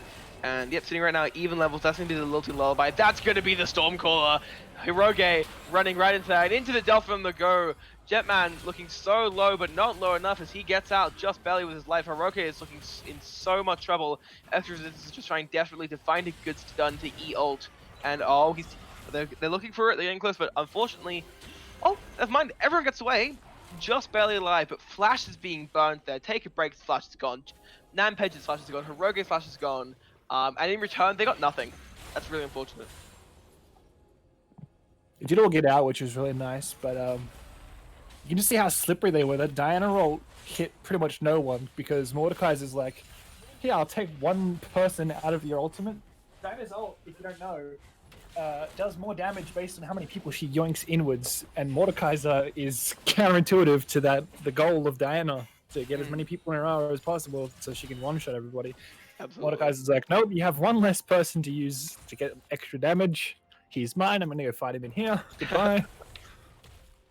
I guess it is useful because Lilia kind of wants to like run around and hit everyone with her ult and her Q and everything in team fights. Yeah. So the Mordekaiser can help out with the fight on Lilia. Ooh, his bot lane fight. Oh! Perfect play right there. Call out having to flash and heal, but Sparky was as good as dead if he didn't. He actually didn't get in front of that. Did he not? Caitlyn ult. No. Oh, wow. Barrier. On Morgana. Right. Never mind. Clash is not needed. That's unfortunate, but Oh, yeah, he tried. Oh wait, isn't Barrier's super far the distance, isn't it? The heal. No, the shield on the whatever it's called, Guardian. Oh right, he went for that. That's okay. what I meant. Got it. Guardian. Right, and actually, Hiroga's gonna get that kill. All right, he's getting back to lane for that's a lot of gold he sorry, just trying to speak here. That Collat's got from shutting down Trashcan 5 though. 650 gold is gonna be a good amount as we're seeing Jin getting his second BS4 item. What could that be? He doesn't know where he's stacking Infinity Edges, is he? It's possible. I'm thinking it's more gonna be the Essence? mana regen, essence regen. Gotcha. Actually, that makes more sense than stacking Infinity. This isn't Earth. This is normal. And not Collat. Hiroge just finished one of his 3 items that he decided to build all at the same time. So yeah. That's very useful for him. He needed to finish one of them. He went for the CDR components, I'm pretty sure. But like getting the Sheen, getting the Kindle Gem and stuff, just trying to rush CDR as fast as possible. But at the same time, they don't know there's a ward there. Alright, starting that Rift Herald is going to be interesting. No one seems to be rotating. This is going to be a pretty free collapse if they decided to, especially with Galaxy having TP, and they're just deciding not to. Are they just going to give this? They're going to try to take out... They're going to get a 1-4 volley bear, I guess, but never mind, they're not even going to do that. That is so unfortunate. Okay, but they are going to take bot side tower. So at least it's that. Stun as well coming up. Sparky's going to die to Trash Can. Sparky's gone. Trash Can's 4-1 now. Trash Can's going to get pulled in by Kusho, but Kusho is going to be all on his lonesome up on that top side of the map. Galaxy's just going to keep pushing. That's great. That's fantastic. Good on. Pelt Cascade blocking out. Rift Herald up top side. Everything I expected there. Things that are really, really not looking good for Carnivorous, though. They have that 400 gold lead, but with that Rift Herald bearing down on them on the top side of the map, that lead's going to shrink very, very quickly. It's giving a lot of time for this Lilia to start doing Lilia things, too. You need to shut her down really early on. Yeah. And speaking of doing Lilia things, that was a prime ult possibility there, but despite that, I am deciding not to take it, but that is 2 towers being taken on the top side of the map in a single push. That's going to be fantastic. It's already started to... It went from being a 400 gold lead to a 300 gold deficit in that top side of the map push. That was such a great power play for them. I hate the AI on jungle camps. Look at this. We just stuffed the Annie back twice. Yep. What is going on? That's so unfortunate. But that's going to be another pause, though, because Hiroge, they're just UC. So it's both top laners now, causing their own pauses. But during this time, let's take a look. Let's just have a quick moment, Mayhem, if you want to run us through the builds. I've got Nash's Tooth coming out here from Diana, second item. To get more DPS down during the fights, because they're looking to be longer fights due to Lilia being Lilia. And I guess that's okay. She kind of needs the Zonyas, though, to negate all this CC. Caitlyn actually, I hate building Zonyas against Caitlyn. It's like a CC on yourself. It's going to get you headshot, because every time you Zonyas, she shoves down a trap underneath you, and you just get bonked in the head for half your health every time. You can't do anything about it. So I guess this is a way to try and negate that. But the 80 damage from Caitlyn is going to start really hurting when she gets this second, her IE coming down now as well. I like a lot of people debate over what items to build first on Caitlyn. People build a IE.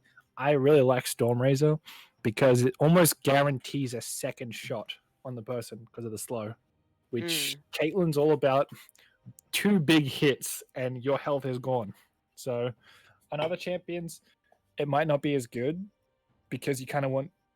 If you get an IE and you attack a lot, then the IE is more worth it because you're applying the extra crit damage and the crit and everything on more than one auto attack. Whereas the Caitlyn, the CC is just so nice. You get the free second shot, and it could be the difference between landing a headshot or not, because you slow them down.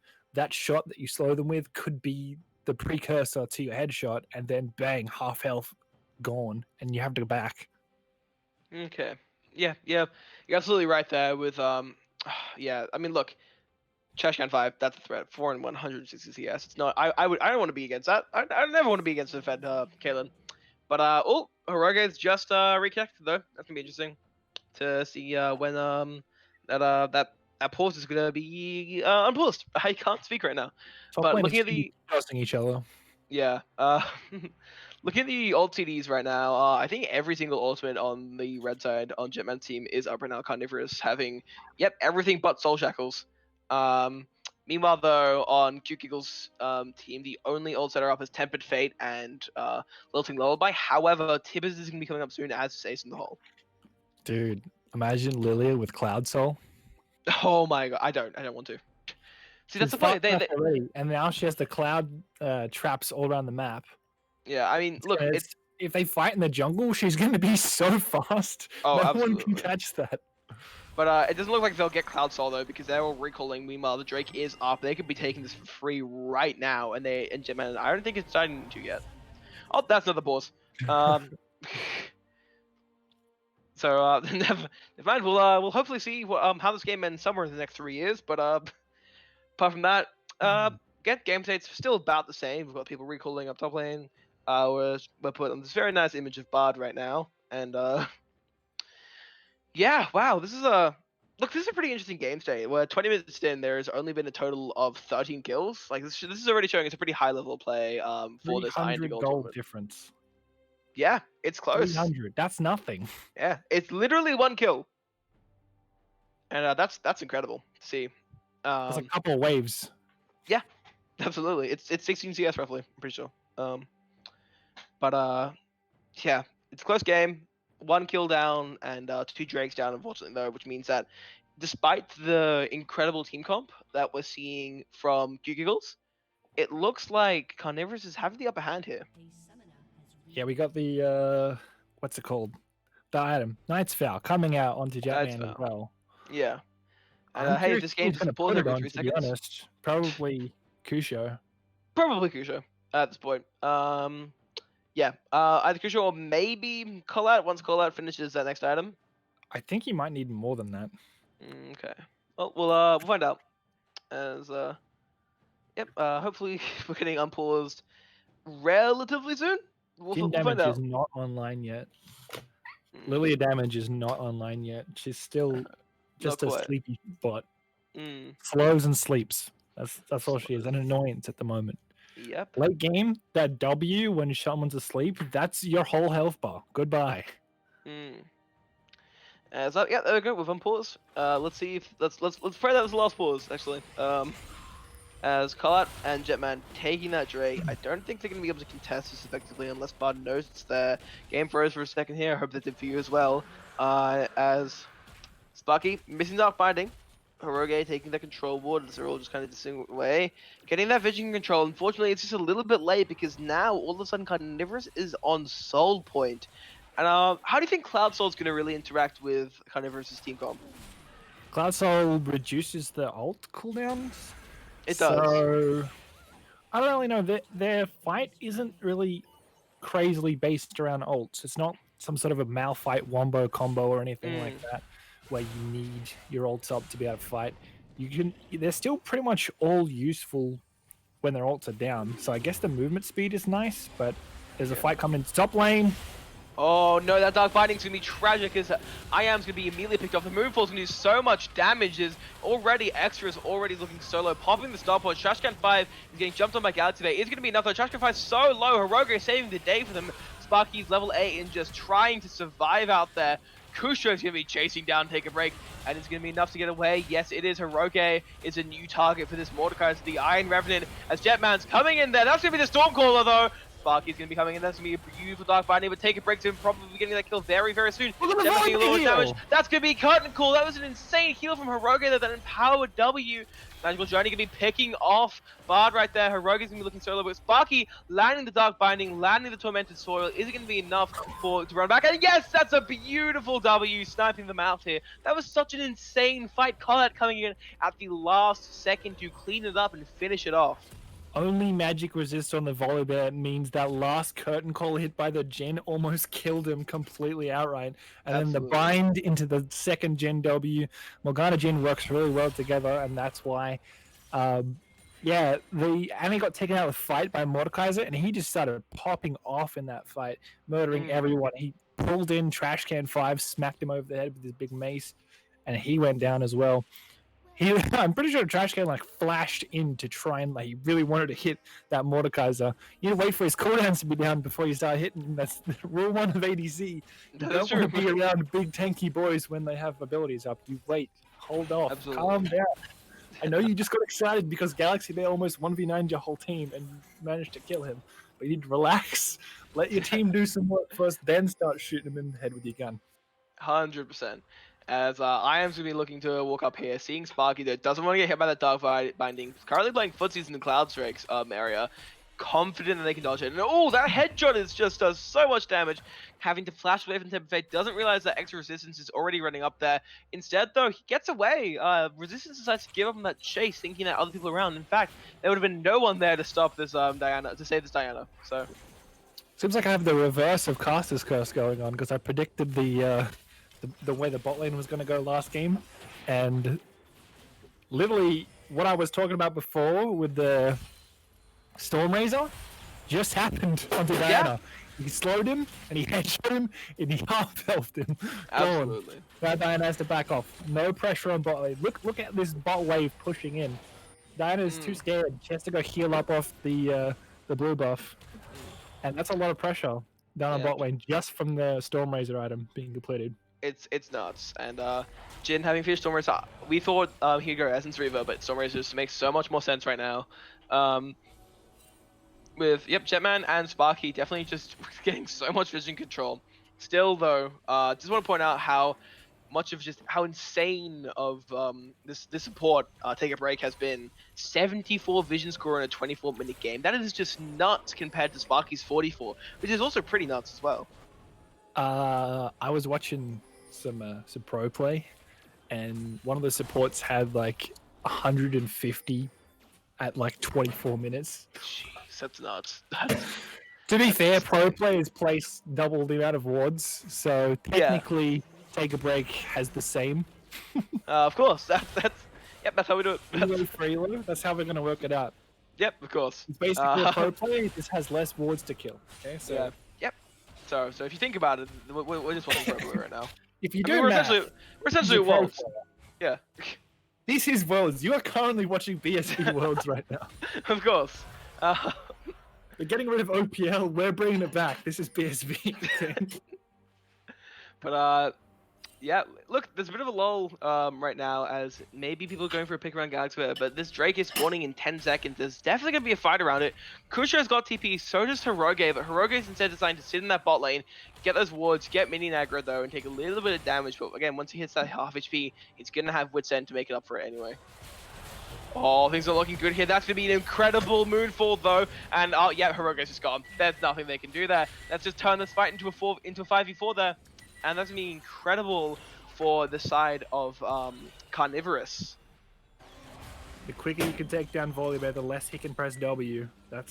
You need to just shut him down and kill him. The longer the fight goes for him, the more noms he gets off. The half health heals from his noms and gets out of control.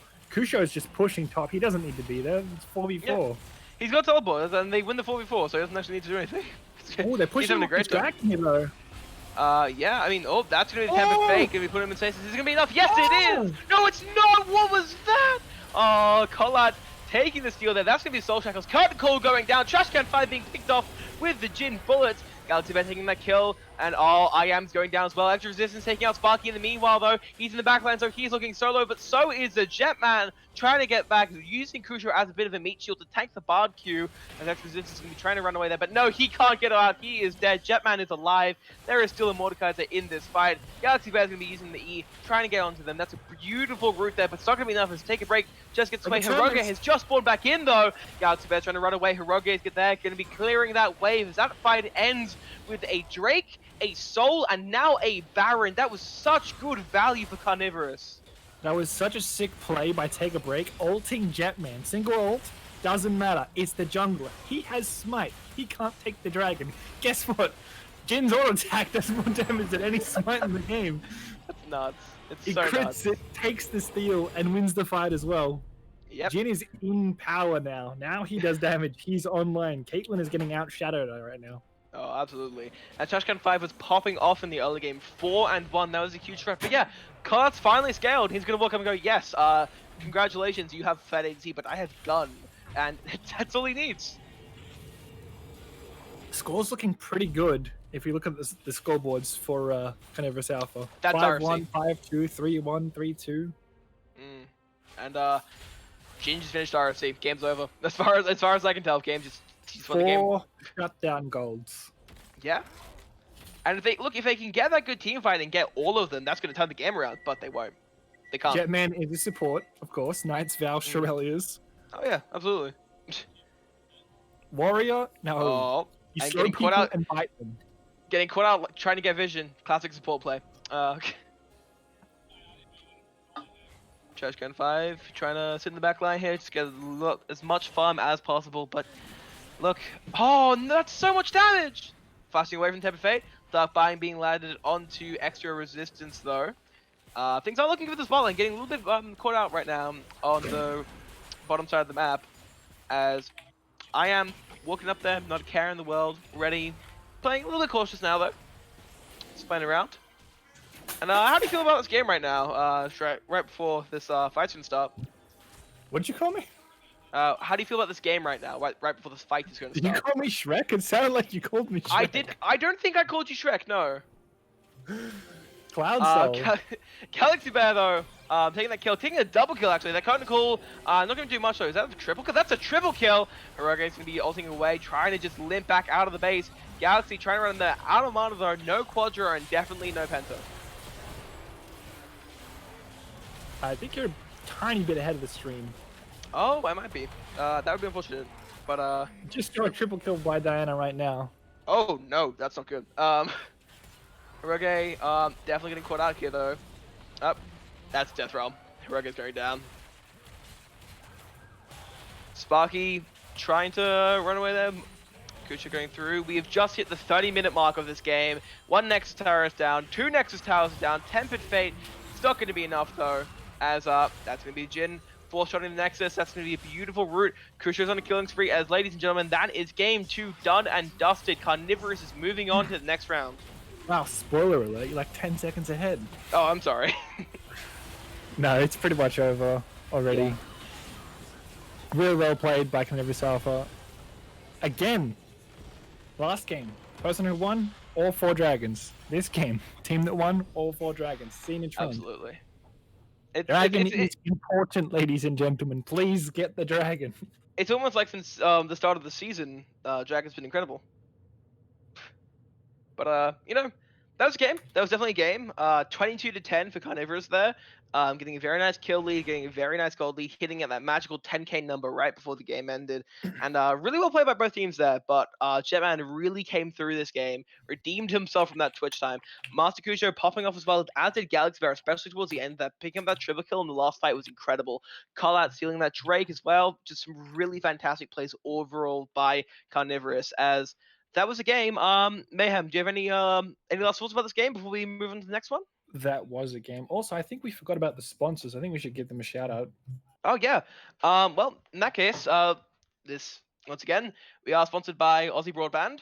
Again, fantastic connection there. It's gonna be nice that they're keeping us. They're definitely both literally and financially keeping us streaming and going. Additionally, we do have a coaching Discord server. sponsoring us, whose name I am just trying to remember right now. Oh, that's it. True Haven. Fantastic coaching server. They're big help to anybody who wants to join. So Jump into True Haven, take a look, grab some coaching, and you too can get Dragon Soul. we're gonna check on to a break here though. Stay tuned. We will have the semi-finals up hopefully soon. See you then.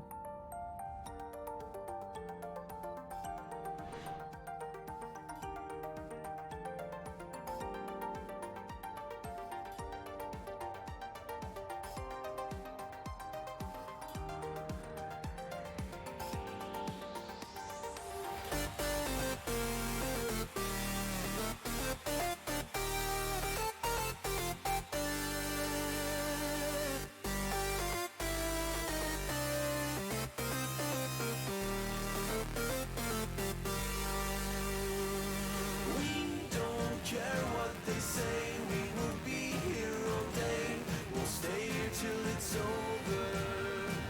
Till the world's out of sight, we will stand, we will fight. It's not over till it's over.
As I felt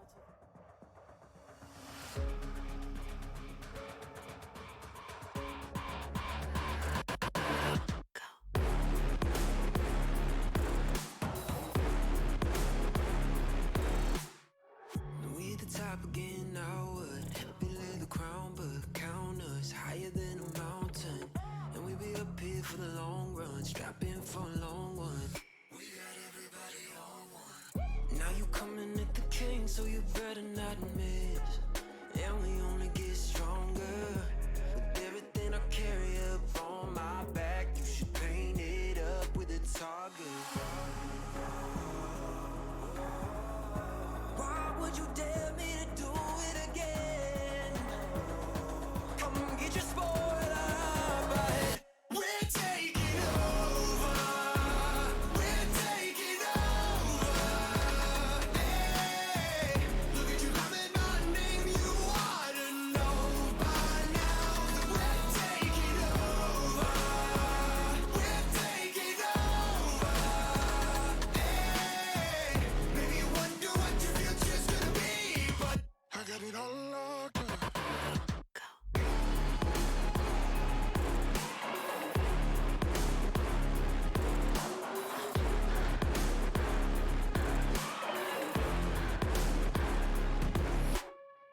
Take a lap now, don't be mad now. Run it back, run it back. I got bodies lining up, think you're dreaming of greatness. Send you back home, let you wake up. Why would you dare me to do it again? Come get your spoiler out my head. We're taking over. We're taking over. Hey, look at you calling my name. You ought to know by now that we're taking over. We're taking over. Hey.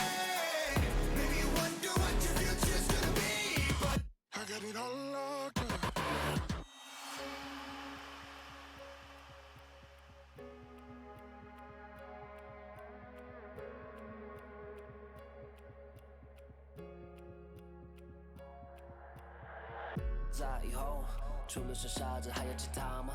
我左右键盘琵琶在时间滴答着，还不够。你的固执让我来守候，哪怕太迟也不想以后。就在这时放肆的打斗。I got the heart of a lion, I know the harder you climb, the harder you fall. I'm at the top of the mountain, too many bodies to count. I've been through it all. I had to weather the storm to get to the level I'm on. That's how the legend was born. All of my enemies already dead. I'm born, I'm ready for war. They know I'm ready for war. I told them we're taking over. We're taking over. Hey, look at you calling my name. You ought to know by now. We're taking over. We're taking over.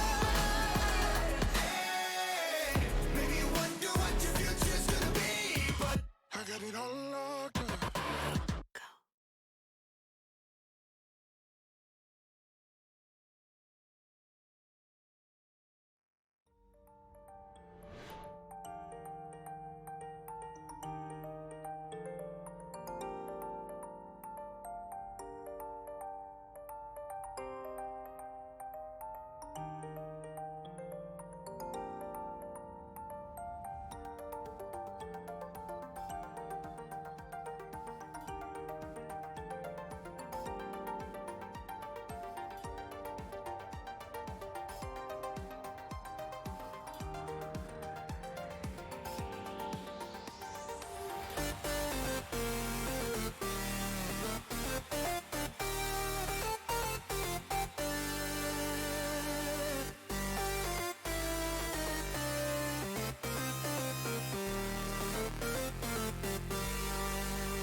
As I fell to the ocean floor, fading light through an open door, I saw myself rise with the water.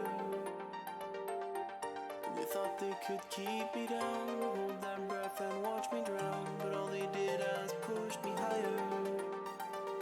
We don't care what they say, we will be here all day. We'll stay until it's over, till the world's out of sight. We will stand, we will fight. It's not over till it's over. Through the nights in the rain, through the time and the pain, we stand, we'll never fall. And then at the end of it all, we will win, we will chant. It's not over till it's over.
could stop me longing for your eyes. I won't let it die. I can feel you when you're not around. When the night gets cold, I won't be alone. We won't be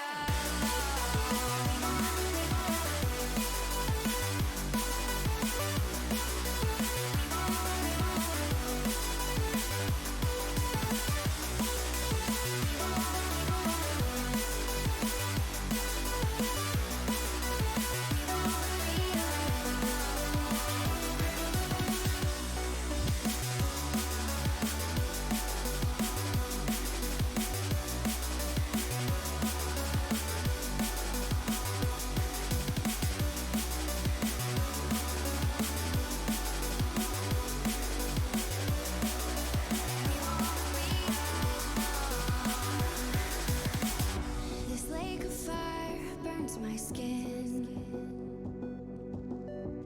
How could love wear so thin? I'm sinking in the hollow ground. Nothing can stop me wanting you somehow.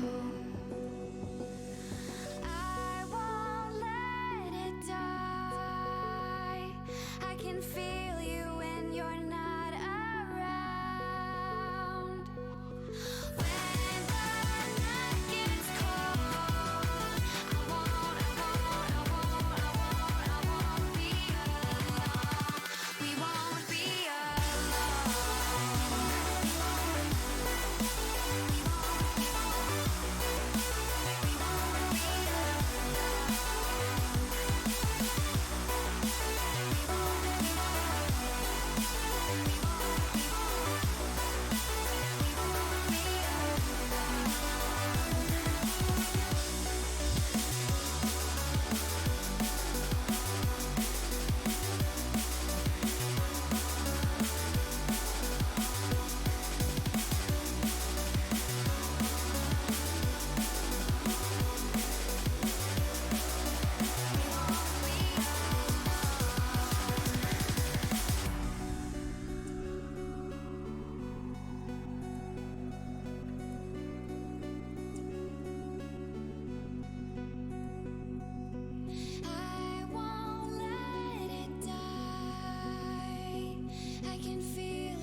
And we are back with Game 3, the semi-finals of tonight's tournament, BSV I2G. We have Carnivorous on the blue side versus T-Teague on the red side. And Mayhem, how you feeling about these teams and how you feeling about these bans? They saw the Mordekaiser. They're not about that life. They're getting rid of that. It's gone. Straight away. I guess Zealous plays Lee Sin. And again, Samira. They don't want to see that. It's gone. Yep, totally makes sense. Getting rid of Samira, I mean, that's going to be a staple of the night, I'm pretty sure. Just making sure Samira is always banned every single time. It's interesting, but it totally makes sense. I feel like a detective as a caster trying to figure out the reasoning behind the bans, trying to get into the minds of these players. Is it a ban against a specific player? Is it a ban because that champion is strong? Or is it, I want to play an AP mid laner that's bad into Kassadin, and I don't want you to play Kassadin? Yeah. Wouldn't be surprised if we see picks like a Nivea coming out here, or well, actually, a Nivea's never gonna get picked. That's just me being hopeful. But or again, as you said, scaling AP mid laners who will get completely bodied by Kassadin, especially in the late game, to get picked. Because yeah, that Kassadin ban seems odd, but again, I'm not certainly sure if Morgana One Trick plays Kassadin, or if more likely they play Morgana. Guess Morgana One Trick's main champion. I'm gonna assume it might just maybe probably be Skarner. Actually, Morgana One Trick's most played game in ranked is Jarvan. Oh, well, I see. But that is a Morgana lock-in, so we'll see if that's a mid laner or support Morgana. But a Caitlyn Morgana combo, that's strong. So I don't know why they prioritize the Nautilus over an AD carry, and then they get punished by getting Morgana. Yeah, that was a risky Nautilus on B1 because immediately punished by Morgana, and which is such a great pick, by the way. I mean, yeah, Talia playing Morgana, this is gonna be a headache to keep track of, by the way. Because Morgana One Trick's not gonna be playing Morgana, but Talia is gonna be playing Morgana. Yeah. Nautilus Jhin into Morgana Caitlyn. How do you feel about that matchup? Because we've just seen that. Jin's okay into Caitlyn. Morgana is going to make Nautilus's life very hard. Oh, absolutely. You want to press R on somebody? Okay. It's gonna Black give Shield. Morgana delay enough time. Dunk, dunk, dunk. Oh, Black Shield. Okay. And negates ult completely. But yeah, Jhin. I've heard that Jin's okay into Caitlyn. I don't play bot lane, but that's what I've heard through the grapevine. Zac, I like the Zac. It's gonna knock the Jhin up. Yeah. Zac's ult has been reverted a long time ago. Long time ago, but it's nice. I think I liked his old ult better, to be honest. Well, not the old ult, but this is the old ult again. The new old ult. The new old ult. Of I keep course. having to say that for champions like that because they keep changing it and then reverting it back. I They like do. like the big blob on the floor, grab and pull back into the team. I guess some Zac players didn't like it. I thought it was the best ult he's ever had. I thought it was fantastic. It was so much But, fun. So much CC. Maybe it was just too strong. So like, let's just change it back to the down. I mean, the new ult's pretty fantastic as well. Like the mobility, the amount of blobs you create, the great for damage. Yeah.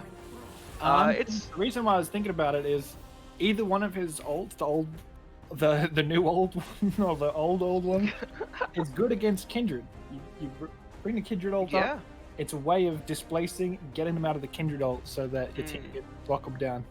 Also, Absolutely. Kindred, small area. You have to stand in small area. And Caitlyn is like, okay, I put 5 traps in your small area. Yeah. Good luck. Dodge all of those while also trying to stay in the can't die field. Exactly. And we're heading to, we just finished, ban phase 2, getting rid of some very interesting champs. Annie and Galio being banned out, in exchange that is, I believe, was that Shen and Mordekaiser? No. Syndra and Diana. Yep. Titles mid lane. That is the Orianna lock-in. Orianna and Zac, that's an amazing ball delivery system that combos so well into Morgana's Soul Shackles and Caitlyn's traps. That's going to be a fantastic team fighting comp. The response to that is an Ahri. Ahri and Orianna, what's that matchup looking like? Ahri's range is really big, and Ahri, she can poke through minions with a Q, and if she lands a bunch of Qs, then it's an okay matchup for her. But Orianna is a pretty big lane bully into a lot of matchups, and I think this is going to be one of them. She can just hide behind the minions and QW and just farm and push you Makes with sense. minions. Maokai top lane. Ooh, what's the response to that gonna be? Being locked in here. Ah, it's Leo locking into Leo. Not playing Leo, just locking into Leo. He's hovering it because of his name. It's a name. Ah, I see. Come on, bring me that set. That's gonna round up Ooh. the team fight. It's gonna destroy Ooh. Maokai. Ooh, I don't know how I feel about that. As well, that's fine. It's also gonna be good in the team fight situation. Just Darius, Maokai's so easy to play into Darius. Everyone's gonna get low from Zach, Ori, Caitlyn, and then Darius That's is just true. gonna go bonk, bonk, bonk, bonk. The Pentadunk. But I'm worried though, because Maokai can really play into Darius so easily. Like, Darius is pressing Q, and Maokai goes, alright, I'm gonna W you. You alright with that? And just call it a day there. So, that's interesting. The play around the Kindred ult is always Mm. interesting because either if Kindred ult's too early, then on the way out of the ult, everyone who's hiding in the Kindred ult gets Orianna and Zac and is destroyed by everything. If he ults at the right time, he destroys their whole wombo combo and they lose a lot of damage and don't get any kills, and then they can turn it back around. Yeah. I mean, the issue is that Jetman has to not get CC'd by the Zac, because if he's out of that Zac Orianna combo, that means he can ult in response to it. But if he gets hit first, he's gone. He'll get locked down and won't actually be able to react to the ult enough because he'll be CC'd too long. So it's purely in how he plays, how he uses his Q in positions around the Zac and Orianna, because they know, especially if Kindred gets a lead here, Jetman has to know that everyone's gonna be gunning for him, because that is a fight changer. That ulti, Lamb's Respite, can really change what seems to be a losing fight to just instantly turn on its head. And seeing the action is going to be interesting in this game mode. But as we're heading into this waiting for spectator delay, who do you think is, once again, walking out of Jam Select and onto the Rift with a bit of a lead? I feel like top lane is kind of a skill matchup. Maokai heals a lot and can sustain that up. The 2v2, I think, in the early game, looks to go towards Jetman and Galaxy Bay. It's a stronger 2v2 in the early stages, which is good for Kindred because she wants to get her stacks. If they had a overpowering mid lane jungle combo on the other team, then it would help to deny. Like a Lee Sin is really good pick into Kindred. You can kick her out of her ult. You got super good early game. That's why they banned it probably. There's the Lee Sin ban. Honestly, this could go either way. I think bot lane is going to be definitely Caitlyn Morgana favored. Okay. I absolutely agree with you, because yeah, Nautilus is going to be keep looking for those red lines and Morgana's going to keep black shielding them. I think I'm going to be on the side of, overall though, definitely on the side of TT here. They just have they have a more consistent comp that synergizes so well together. I mean, come on, Zac, Orianna, Morgana, that's such a fantastic synergy I'm right there. leaning that way as well, to be honest. Yeah. And Morgana can really nullify Nautilus and Ahri. Ahri goes for Charm, Black Shield. Nautilus goes for Hoko ulti, Black Shield. Has to use it well, but again, with if Talia is good enough, absolutely can pull it off. Meanwhile, Orianna in the mid lane to Ahri. I think, look, that matchup could really go either way. It's gonna come down to execution and dragon fights. Absolutely. So we'll see how that goes. And Jetman riding the high, riding the adrenaline from last game, like he really popped off. Let's see if he can really keep that momentum going, and we'll find that out when the game starts. We're gonna quickly throw into a quick break, and we'll see you on the Rift.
as I fell to the ocean floor, fading light through an open door. I saw myself rise with the water.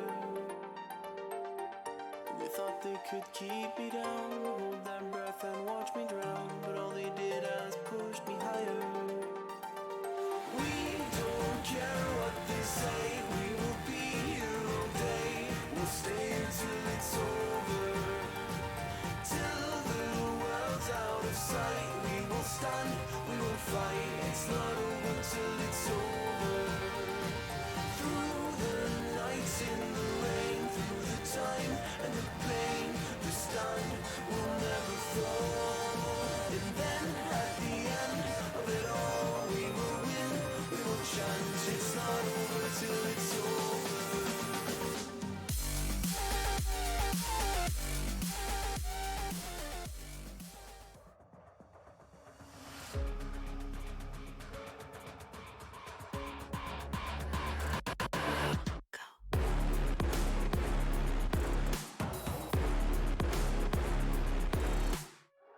We the top again, now what? Help you lay the crown, but count us higher than a mountain. And we be up here for the long run, strap in for a long one. We got everybody on one. Now you coming at the king, so you better not miss. And we only get stronger with everything I carry up on my back. You should paint it up with a target. Why would you dare me to do it again? Come get your spoiler, but we're taking over. We're taking over. Hey, look at you coming on, name you ought to know by now that we're taking over. We're taking over. Hey, maybe you wonder what your future's gonna be, but I got it all locked up.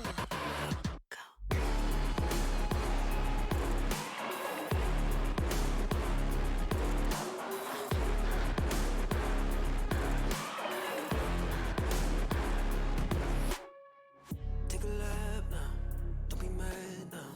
Run it back, run it back. I got bodies lining up, think you're dreaming of greatness. Send you back home, let you wake up. Why would you dare me to do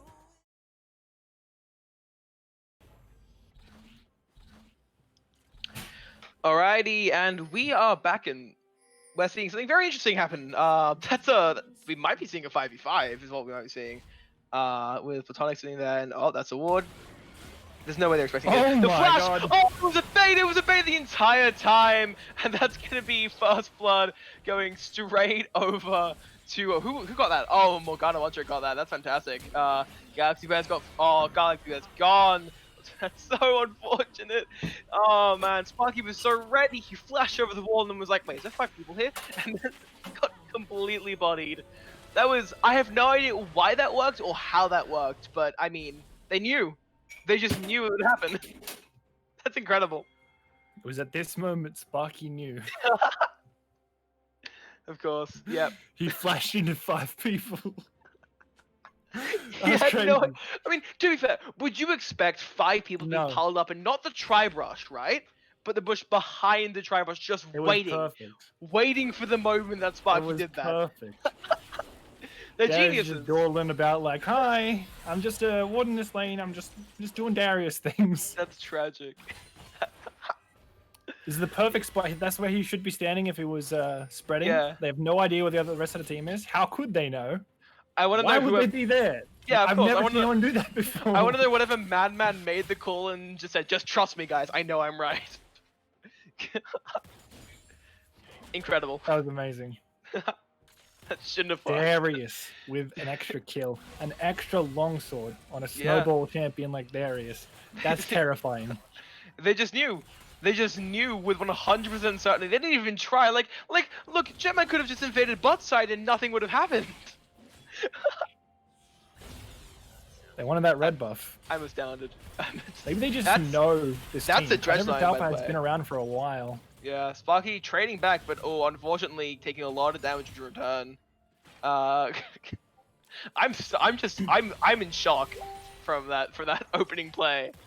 My God. Sparky trying to get a play here. Just walking right up, burning the flash. There's clearly no black shield up just yet. But oh, what's this? Is that gonna be the slingshot? No, it's not. Top lane. Top lane, definitely something happening. Oh, that's gonna be the Noxian Might. It's not gonna be enough though. Jetman picking up that kill, trying to even out the game though. Went from 1,000 gold lead, gold deficit at the 2-minute mark to only like a 500 gold deficit. So you know. Bot lane 2, this game is insane. This game is already a bloodbath. Oh, the thing's not looking good here. Talia's going to go down, but oh, that's a 2-man slingshot right there, right into the pool. CSO is going to get that kill. This is such a bloodbath. There's more kills in minutes. Oh my God. CSO's going down. Sparky's going to go. Oh, Sparky's going to go down. Is CSO? He's gone down too. What is this? Seven kills in 3 minutes. Wow. Okay. This is nothing like last game. Last game we had game of the night. It's nuts, yeah. Last game we had like 13 kills in a 30-minute game. Now it's like, no. We're sitting on 2 kills a minute right now. You better keep up. I love it. I love it. It's perfect. That's what I like to see. Oh, hang on a second here. We might be seeing another one. Dude. He's got no flash. I swear they're in a relationship in real life. It's perfect. Sparky, what are you doing? He hits the dredge line on the cannon minions. Then what? What's your plan? You gonna flash? It was very intimidating. You don't have flash. You have nothing. It's unfortunate, but oh well. Yeah. That's one way to start a game. Yeah. Sure. There's been like 2 minion waves. What the hell? Yeah, at one point there was more kills on the map than there was CS on everybody in the whole game. So disgusting. Let's see if they'll keep that up as well. Like, with how fast that game started, and yeah, already 1,000 gold lead showing. That's nuts.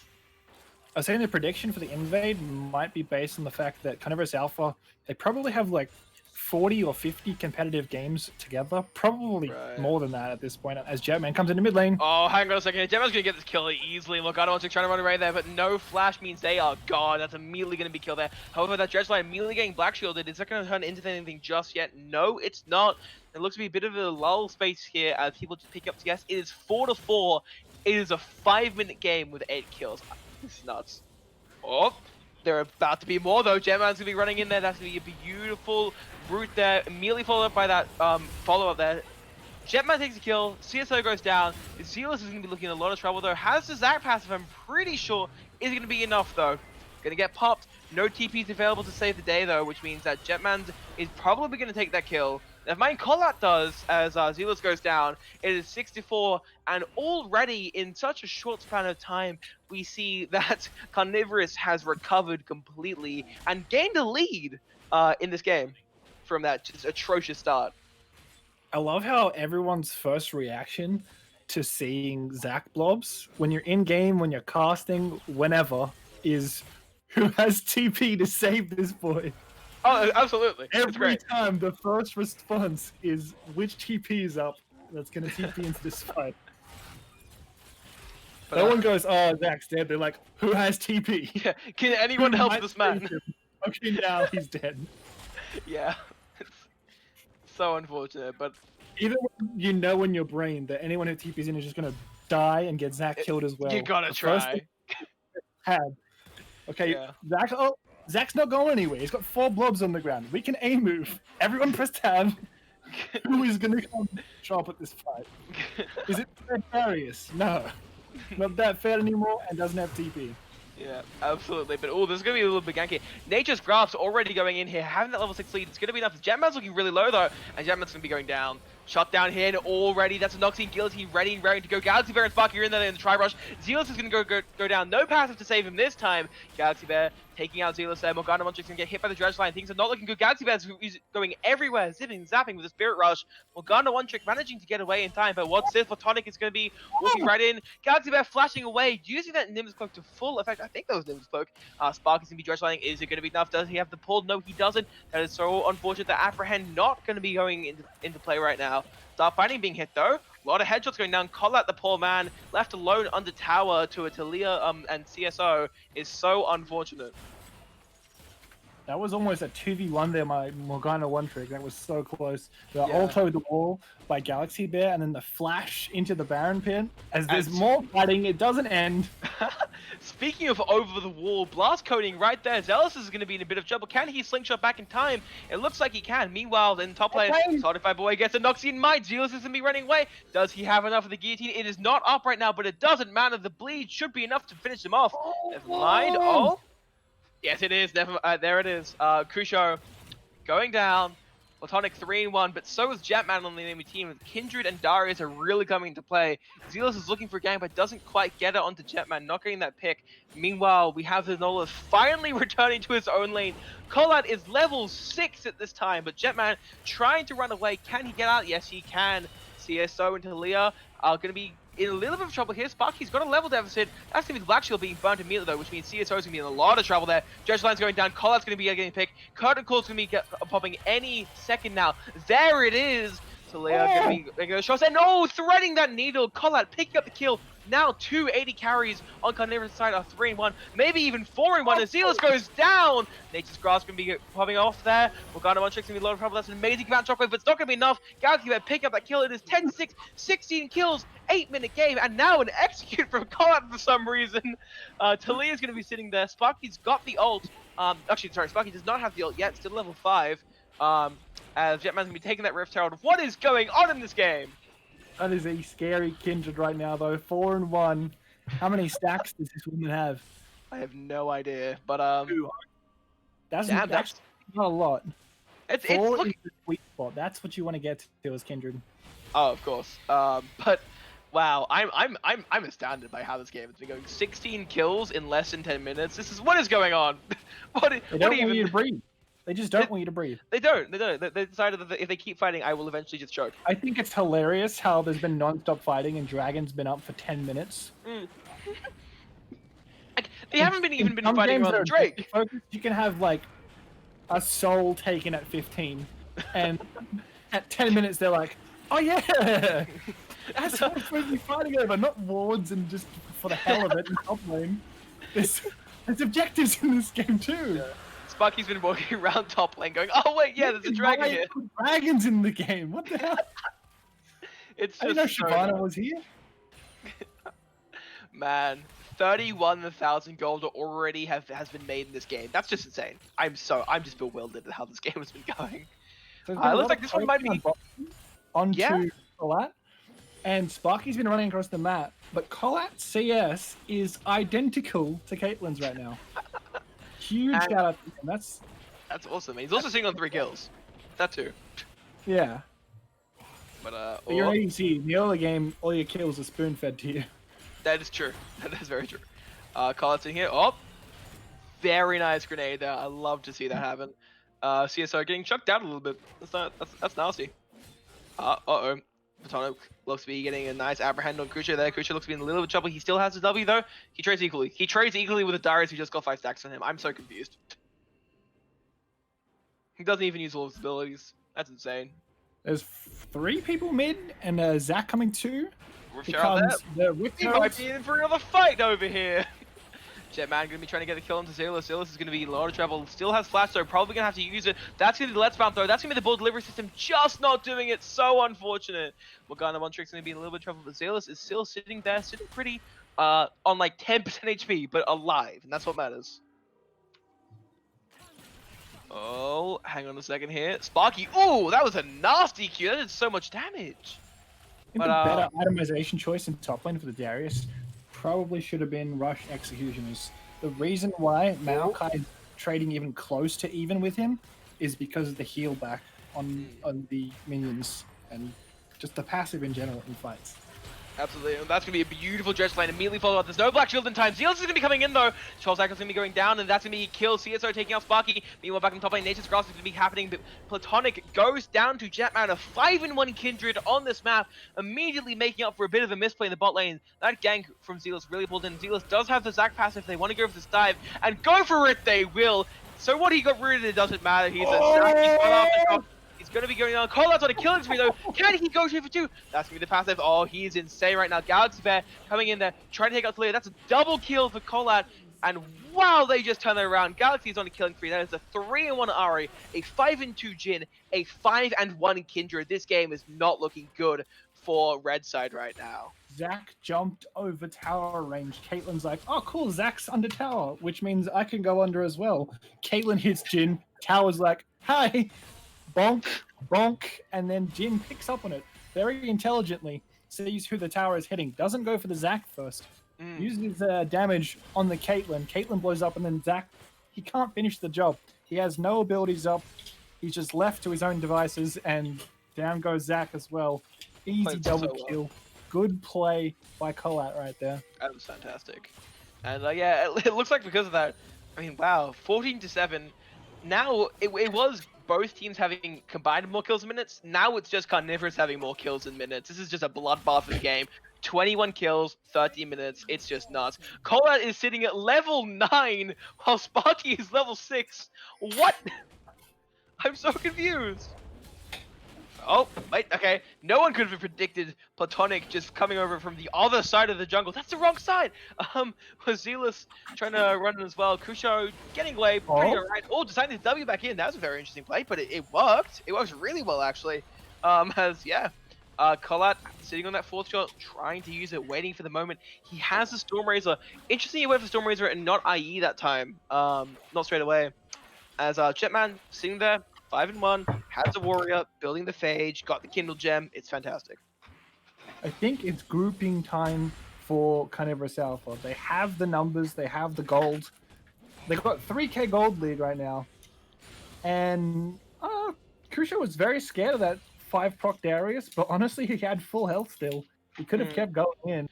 So who's that Dragon Sunfire? comes up soon, so we got Carnivorous Alpha got a lot of priority on Dragon at the moment.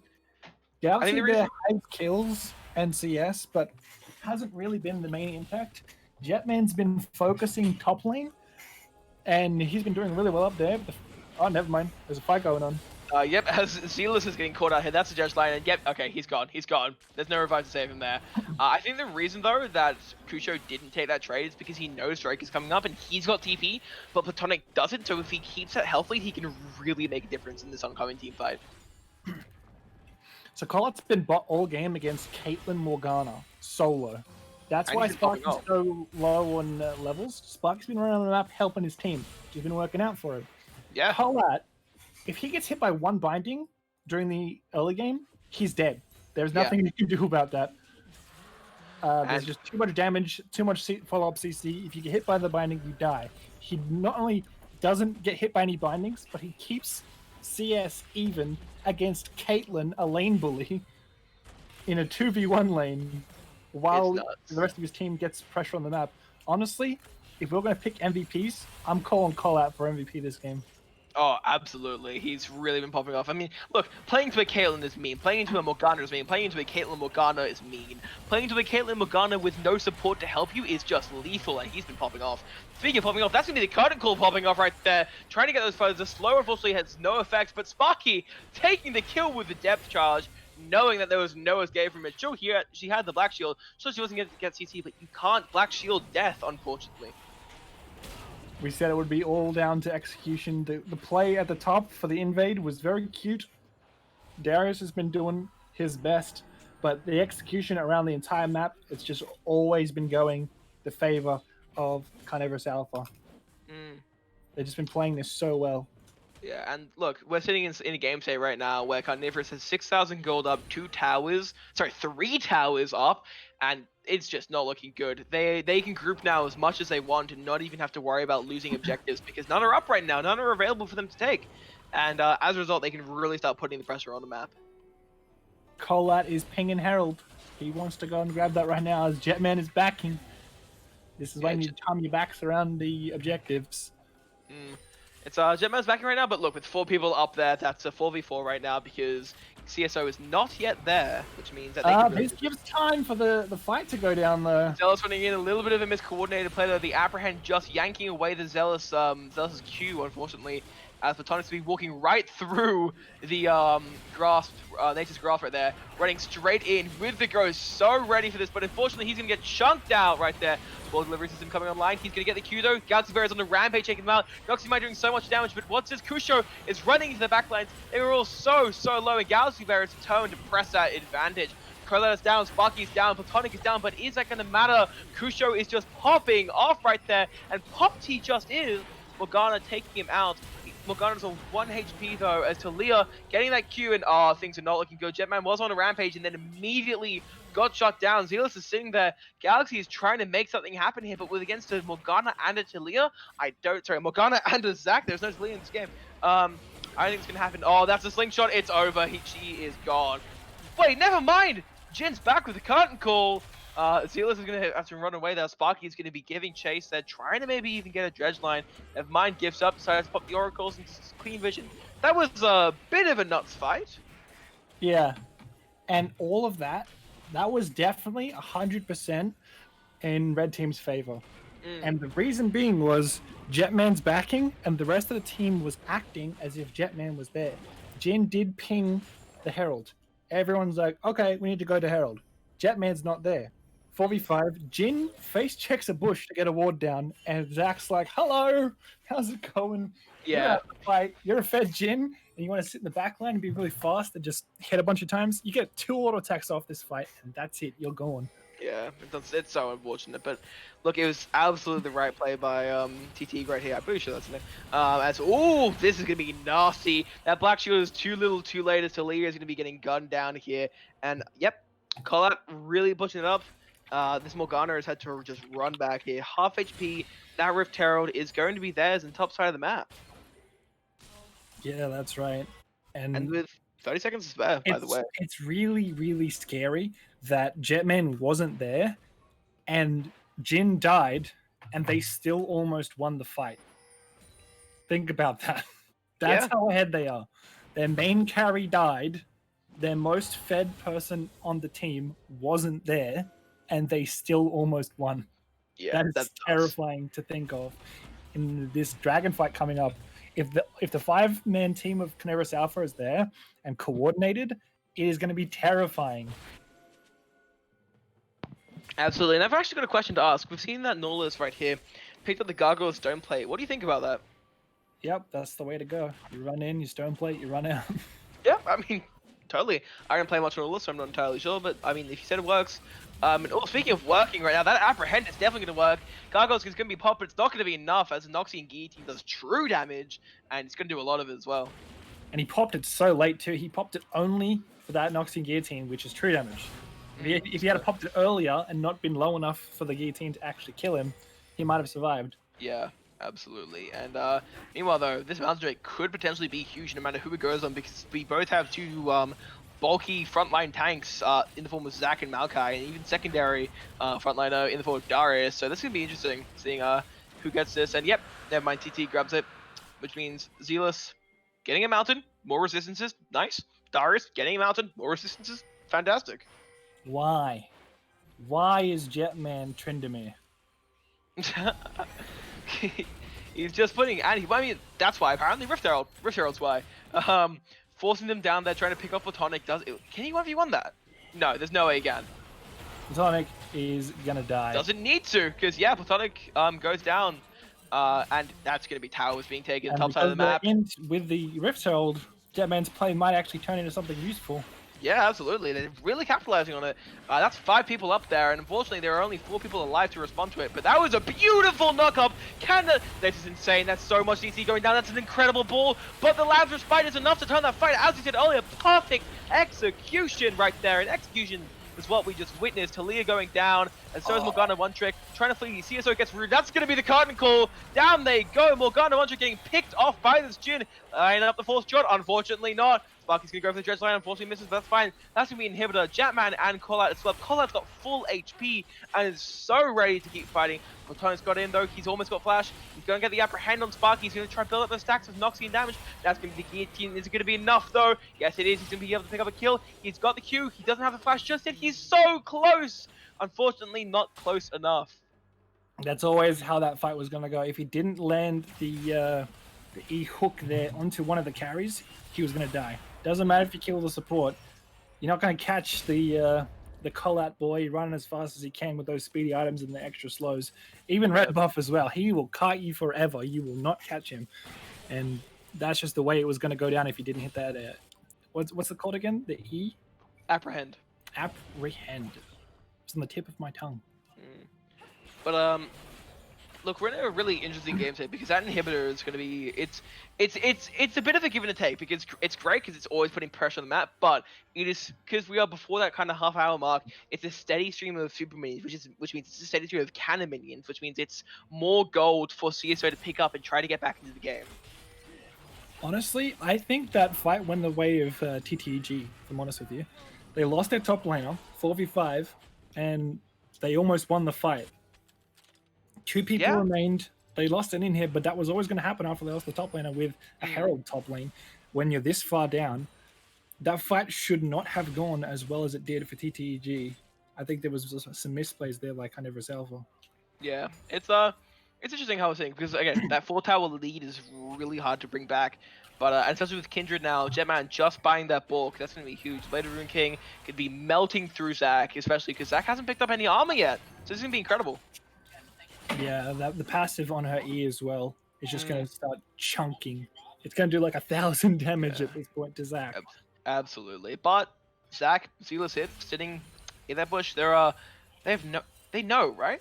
They've got no vision, but they know somehow that they're sitting right next to each other, right across from each other. They're waiting for them to push up, the Jhin to push up, so that Zac can get the slingshot off. They're using Clear here as bait, but the other team is using Sparky as bait, so...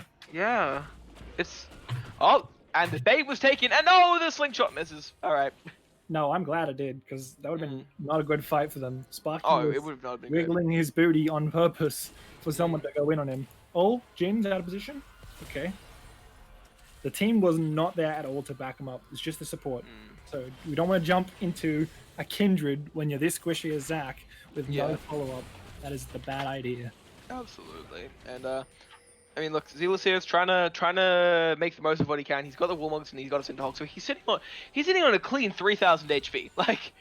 But again, against a Bork, doesn't really matter. Galaxy Bear. Oh, that charm was tragic. The Black Shield just did nothing. And what a beautiful curtain call, picking off, predicting the flash. That was insane. That full shot did so much damage. Zealous is gonna die, but he's got that revive passive, so he might be able to come back afterwards. I think a double kill for Collat though, a triple kill for Collat. Get the Quadra, get the Jhin, get the 4! CSR though, taking that kill on Galaxy Bear, trying to make the most of it.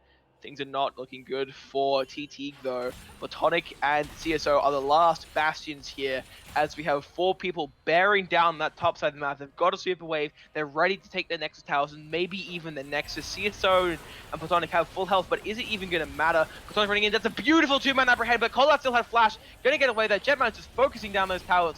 Laser focus there. Platonic though, that's so unfortunate. Going down, Collat is dominating though, and down they go. That was an incredible headshot. Did so much damage. Kusho though looking really, really hurt right now, getting chased down there. He has to walk through another tower. That is not looking good for him. He is gone. There is no way he survives this. I stand corrected. He might get out of this. That's an incredible throw. No way. No way he lives there. W? Nope, okay. Nope, never mind. It was never meant to be. Yep.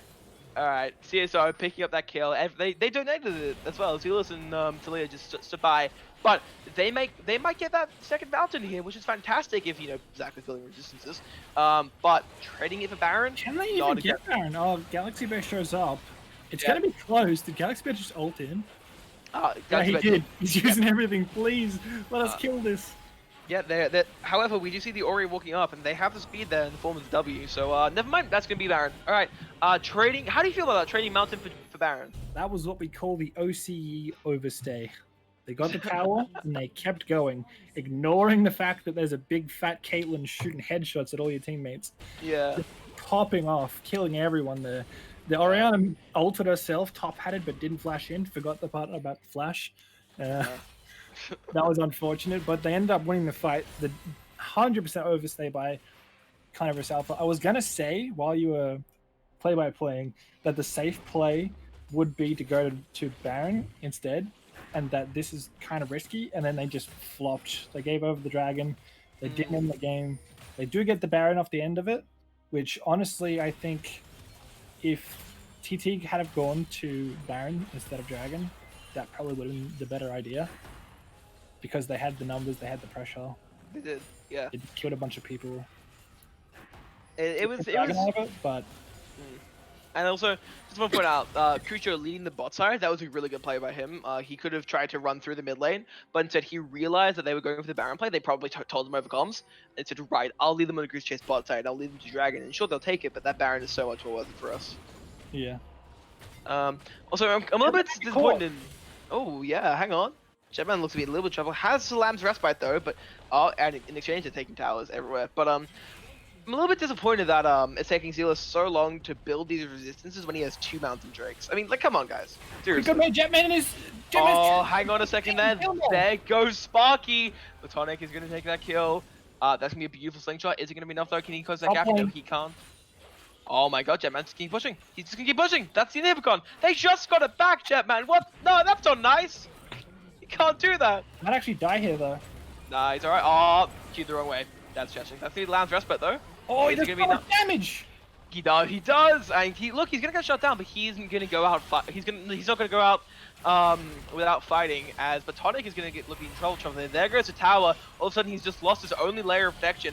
But speaking of protection, Master Crucio is sitting there without any, getting hit by that Dark Binding as the curtain call goes down. It's unfortunately not gonna hit me shots. That was an insane slingshot halfway across the map. Callout's gonna go down though, and they just lost their main carries. Jetman's down, Callout's down, they're on the pursuit. That Deadman's gonna do a lot, but it's not gonna be enough as Galaxy Barrier is gonna be in a lot of trouble here. He's gonna bump in between each other. That W is questionable, but it's the only thing they can make. Galaxy Bear's gonna be trying to run away as fast as possible. Morgana Munchik's gonna pop the stopwatch. Talia is gonna be using that Soul Shackles, and all things not looking good. That's gonna be the Noxian Might. Zealous is on a killing spree as, ladies and gentlemen, TT is down, but they are not out just yet.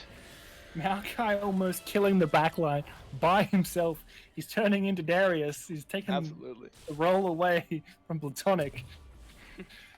But yeah, Jetman's solo pushing top lane. He does get an objective, but you know what, Tryndamere, you have to be with the team. Your ult is kind of okay when you're by yourself, but you need to be there so that if the shockwave wombo combo comes out, your team doesn't just die.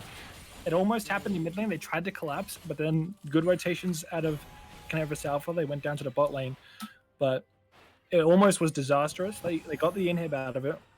They got bot tower, but overstayed as well. Jin wanted to finish off his ultimate. He really wanted to get those last shots out, and Zach was like, "Oh, you're standing still? Don't mind if I do." I'll walk in right here. It's yeah. It's look. This really goes to show that even though like TT began a fantastic lead at the start of the game, 2 minutes in they had those 2 kills, and then though Jetman and Callout really brought it back and really popped off, but now it's still anyone's game. The Zach engagements have been turning this game around slowly. They've been on Jetman point. is caught out. What are you doing, Jetman? Oh no!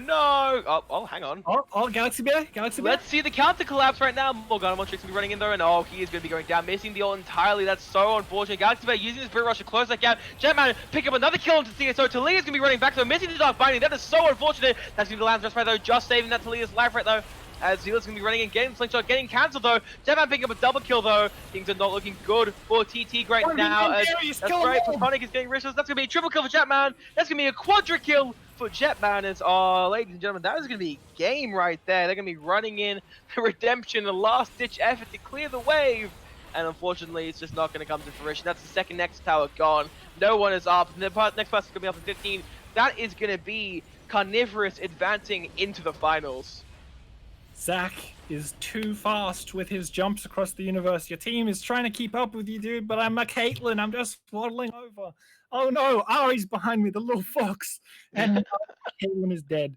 The Galaxy Bear flank was really nice, picking up the backline. Jetman flashes past all the engage, runs to the backline, cleans them all up as well. And then it's just a bunch of tanks and Morgana sitting there going, well, that's a high stacked Kindred. With a Blade of the Ruin King, I guess we just died. Yeah. Man, that was a game. That was a bloodbath. I'm so that was incredible. Ah, man, that's nuts. I'm just reeling from how much of a game that was. 34 kills on one team and another 23 on the other. It's a total of 57 kills in a 31-minute game. There was so much happening just all throughout it, and that was just incredible. Almost 2 kills a minute. Was What a that one game. and a half ish? Yeah, roundabout. Well, let's hope we get another game like that in the finals, which will be happening very shortly. You guys just stay tuned, and we'll be back soon. See you guys.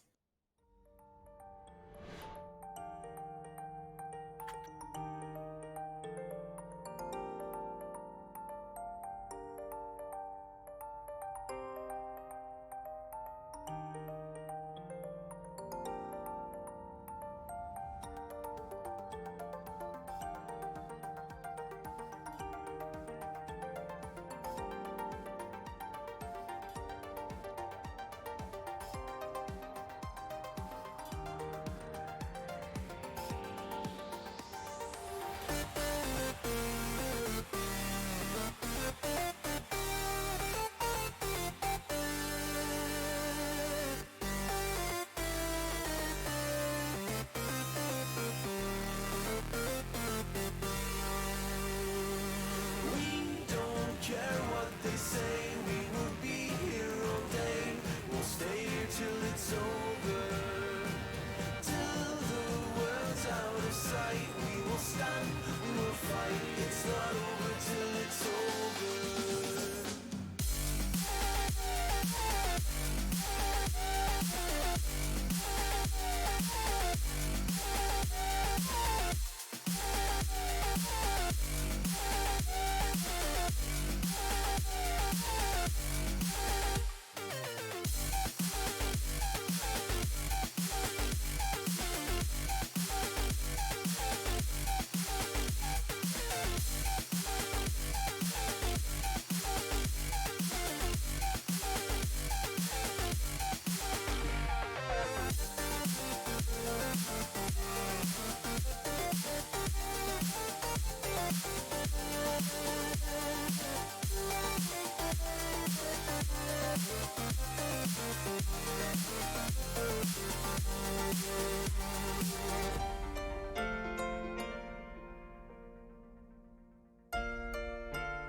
As I fell to the ocean floor, fading light through an open door, I saw myself rise with the water.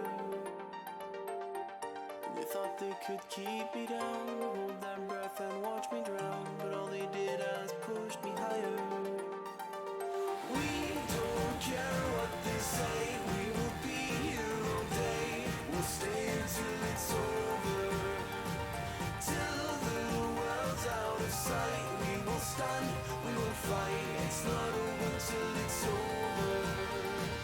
Through the nights in the rain, through the time and the pain, the stand will never fall. And then at the end of it all, we will win, we will chant. It's not over till it's over.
feel you when you're not around. When the night gets cold, I won't be alone. We won't be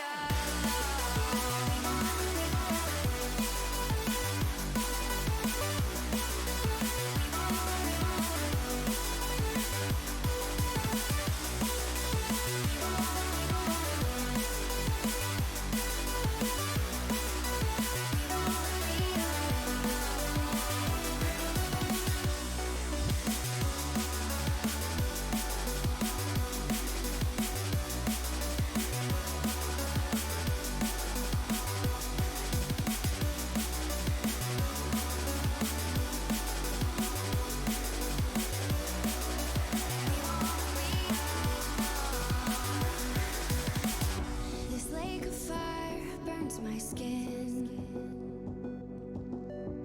How could love wear so thin?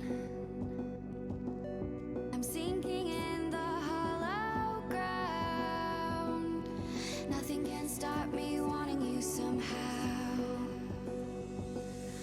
I won't let it die. I can feel you when you're not around. When the night gets cold, I won't be alone. We won't be alone.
Alrighty, and welcome back to the finals of tonight's event, Iron to Gold BSV Week 2. On the blue side, we have League of Feet, and on the red side, we have Carnivorous, the same team we've been following since the very start. I'm the Space, and joining me once again is Mayhem and a special guest caster, Bang Bang. Would you like to introduce yourself? Yeah, g'day. Thank you so much for having me. It's a pleasure. I'm going to let you guys run through champ select, starting with this ban phase. We're seeing Kindred, we're seeing Trundle, we're seeing Senna and Galio. A couple of familiar picks that's being banned out. Definitely. Jetman's picks from the last 2 games, actually. Yeah, definitely. Jetman, he's a big man when it comes to Iron to God. He's won many championships, and yeah, I'm really keen to see him pull out a very special pick, notably the Evelyn.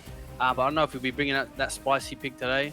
But what I'm very interested to see is the matchup between Ubi and Jetman, because Jetman has many experiences in the grand final, and he's a man that's clutch, showing up to make those big plays. And I don't know if Ubi's up for it. So all of the bans here for League of Feet are previous picks that we've seen Carnivorous Alpha play during this tournament. I haven't been following the other games, so I don't know if those are the exact same return bans for champions that they've picked, but obviously they have a plan in mind. Yeah, we see the set pick coming in. I'm keen to see what this pick's going to be, if it's going to be a jungle to match the Graves. This set could go to either the top, mid, or support. If those of you who are currently watching the World's games, you see Jensen playing set in the mid lane. So it's going to be interesting to see where that set will go. We see the Echo being hovered. It's interesting to see where this pick will go as well. I was going to say another flex pick for jungle mid, but Elise is definitely going in the jungle. We're not going to see Elise mid. Yeah, 100%. It's spicy. It's an early game roaming, ganking champion. Looks like Jetman wants to get the ball rolling early on. And, you know, that's something that I've seen Jetman do. He just runs over the games with those early ganks. I want to see, you know, Ubi pick up something as well in the early game. Oh, sorry, he's already on the Graves. But there we go, Rakan. Maybe a Xayah as well to combo that Rakan. But we'll have to see what this pick's going to be. I feel like with this Elise, it's very similar to the Twitch pick the Jetman picked up earlier today, where unless you start snowballing early, your champion just isn't as good in the mid game if you don't get fed early on. You have to make those early game plays. 100%, I agree with you. And it seems to me that, you know what I mean, Brendan picking up that Ornn pick, that they're going for the late game team fights, you know what I mean, with that Rakan Gage, you know, and the Graves, you know what I mean, really good in the late game. I'm hoping that, you know what I mean, Carnivorous team pick up some sort of late game scanning. You know, there we go. We have to see the Kai'Sa lucky, which is good. At least I didn't want to see them fully commit to the early game because it's a bit risky. But yeah, there you go. There's the Kai'Sa pick. Jetman does like his top lane plays, but the Ornn W can negate the Cocoon and also the Set Q, so that's going to be an interesting interaction in the top lane. 100%, especially we know how strong Ornn is in this current patch and this current meta, especially when he has those ornaments when they upgrade. You know what I mean? When people are watching the game, they see the gold differential, but their ornaments bring such big power spikes you can't underestimate at all. So it's going to be a big mission to see what Jetman can do in the early game. I want to see Sparky on a nice engaged support to see if they can, you know what I mean, counteract this Rakan and Ornn long range engage. But it's currently, I like the team comp of Team 1. Yeah, definitely. I'm curious to see what champions they're going to pick up to synergize with these Ornn items, as Orianna and Ari are banned away from Galaxy Bear again, champions that they've played. Shen, so that's set support or mid still. Well, you can even have that Shen as support as well, so we don't know till the very last pick. I want to see what this mid lane pick is going to be. We're going to see Luffy Esports show up the final pick. Oh man, this is going to be it needs to be a big mid lane pick here in my opinion. We got the Jhin with the Infinity Edge, the Ornn Infinity Edge. That's going to be doing a lot of damage. Ooh, I don't know if I like that. Oh, Pantheon. Oh my goodness. Well, here we go. And this Victor in the mid lane. Wow, they are really going for this scaling team comp. They're just basically saying, all right, boys, you know what I mean? It's the final game. We don't want to make any mistakes. We want to get to the late game. We want to ensure that we get all our Ornn items and we're farming up. This is really risky. And an Akali showing. Oh my goodness, we're going to see some spicy plays in the mid lane. Yeah, Elise Akali can be very threatening. And the Victor stun isn't like a guaranteed thing. We got Akali can jump over it with her E. She can jump backwards and then E back through. Elise can repel over it. That isn't really a guaranteed CC. It's just kind of a slow, and then maybe if they stay in it long enough, it's a stun. It's not really a lot of defense. It's not like a Viagra wall or something like that. So Victor is going to be vulnerable. He's going to look to max that E, push the wave, and then hide under his tower away from Elise. He needs to stay safe. 100%. I'm very worried because it seems to me that the top side of the map, I mean, it's going to be, apparently it's going to be a Shen support and set top. So we're going to be, it seems to me that, you know what I mean, Carnival's Esports are going to play towards the top side of the map, and they're going to have the Shen TP for those big plays. I have to say, I do like the team comp of Team 1 way better than Team 2. I think this game is going to go to late, but we're going to see how Jetman plays the early game. All right, Ace, take it away. Well, that's going to be champ select here, so we're going to wait for this back to delay. That's actually really well timed, guys. We are going to throw it on to a quick break, though, and we will see you guys on the Rift in around 3, maybe 4 minutes. See ya. Bye-bye.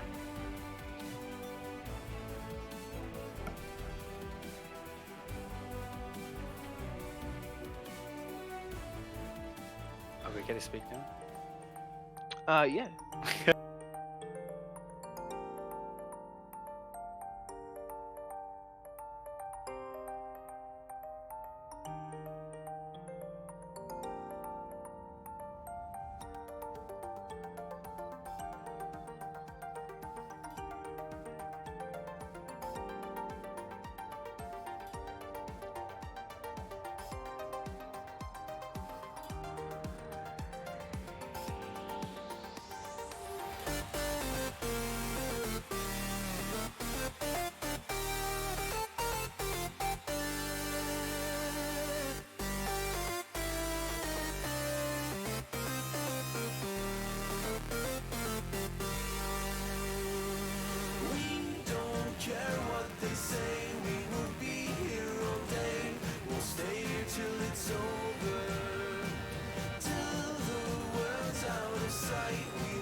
As I fell to the ocean floor, fading light through an open door, I saw myself rise with the water.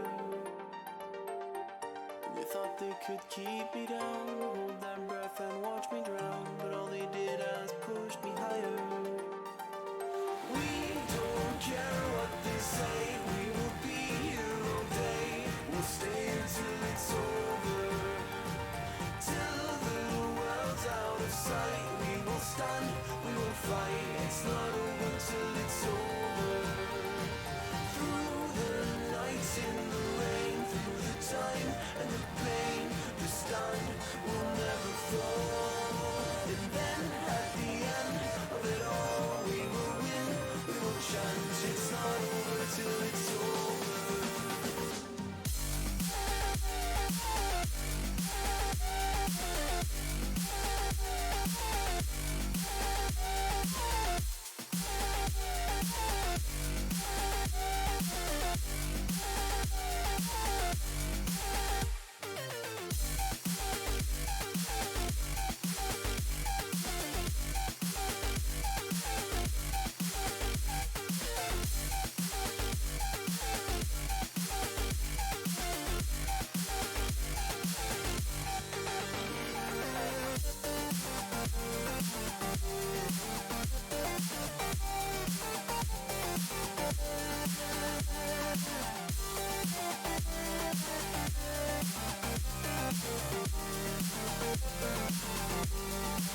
And we are back, getting into these finals. Already a 5-point start, so much tamer than the insane prediction we saw last game. That's honestly, it's nice to just have that little refresher of people actually playing like properly, you know.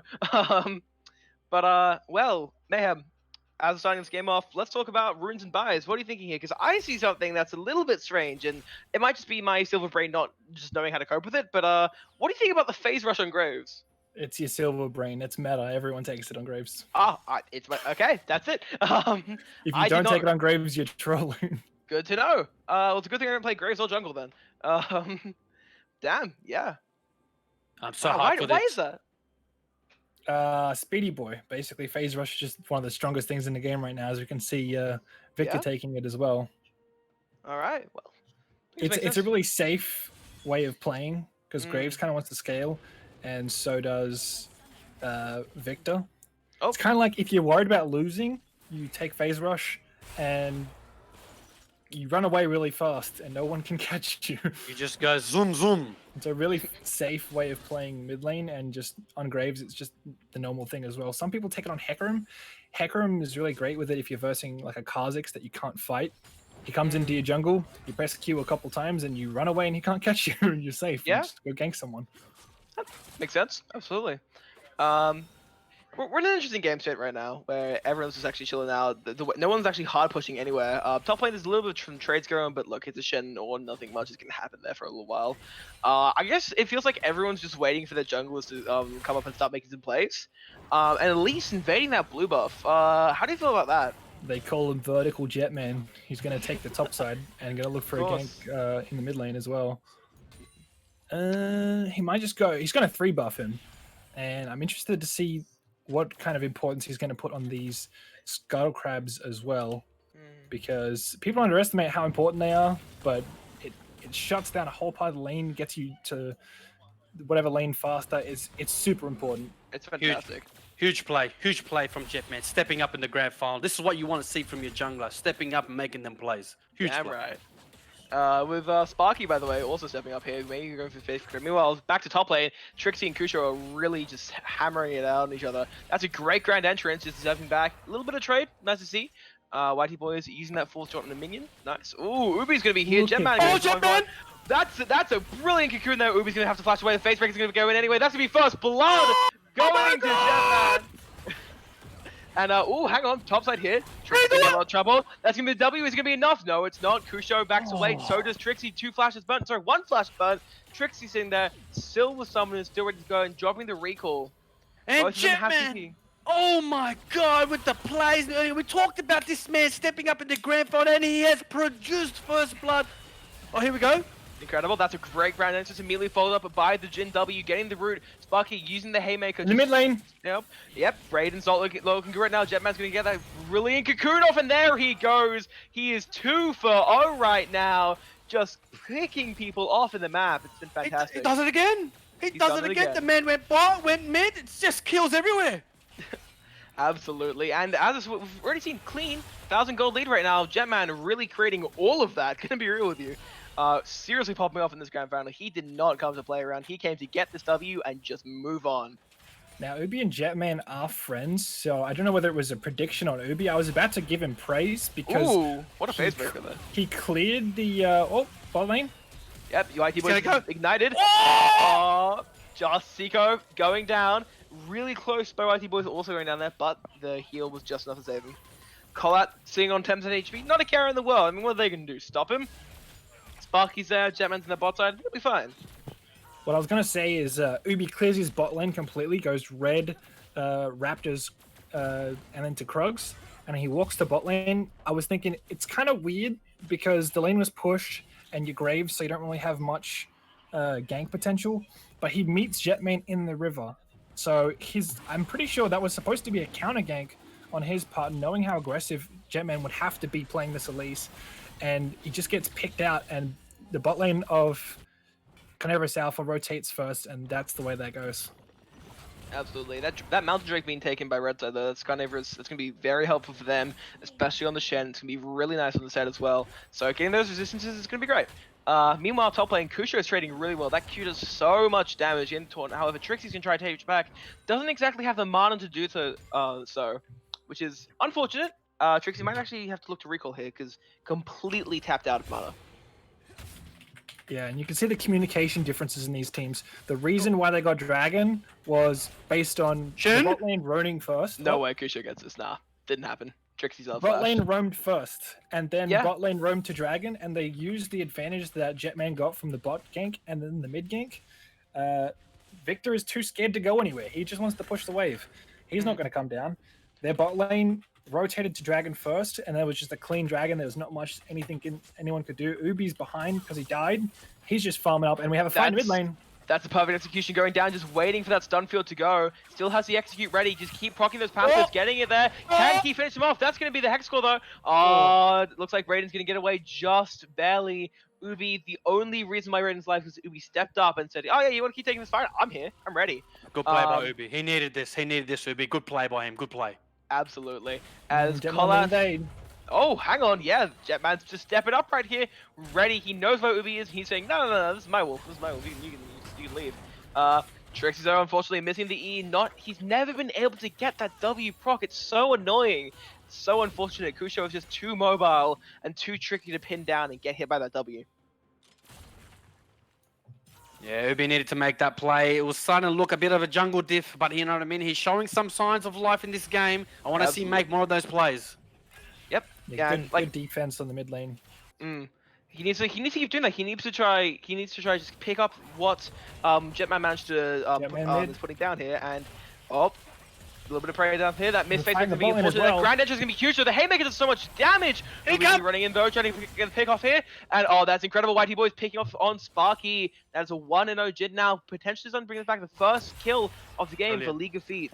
Brilliant, huge play by Ubi. We said we needed him to make a play, and he said, you know what, I'm coming, boys, and he did it. Well done. Yeah, it's fantastic. And that W, blocking the Ornn W, that's like the 4th time in a row Ornn has gotten the W Flame Breath off and never been able to get the auto attack. Some hectic mechanics showing in this grand final BSV, where League of Legends is people showing their skills, huh? People take notice. Absolutely. And speaking of taking notice, Jetman here, 2-0, starting to hover around that mid lane, but Kusho starting to get a little bit hurt now. Lost a little bit of HP. He was playing so dominant earlier on, but now he's... Oh my god, Galaxy Bear. Unfortunately, that was an incredible cocoon. Is it going to be enough though? Yes, it is. The repel is amazing, but it's not even going to be used here. Ubi's going to sit there and go, I'm just going to take my Raptors if that's alright. Oh, what a face breaker. That was just barely a stun. Seeker's going to have to run in there, use a Grand Entrance, knock up the Kai'Sa, and if Whitey got hit by that, he might have been dead. Honestly, considering the kill count, there's just been non-stop fighting this whole game. Everyone's been getting on low health, and there's been a lot of action, just not a lot of kill conversion, to be honest. There's been so many almost deaths. It's been nuts. There's been so many close calls, so many flashes being burnt, so many just barely making it to the tower, or just barely making two teammates. And Jetman's noticing this and saying, "Yeah, I'll just take Rift Arrow here. What are they gonna do? Contest me? I'm probably level up on the jungler, which he is, because he's his kills, and he's using it." His invades have been good, but Ubi's made a couple of plays now, and he's also even on CS. And I kind of feel like Graves scales a bit better than Elise. Elise needs to snowball this game a little bit harder. And he might though, because with that Rift Herald, he can just wolf bot lane. Rift Herald is going to do exactly enough damage to get rid of that tower and get first tower before like the 10-minute mark. So if he can do that, if he uses his play wisely, that first tower bot side is gone.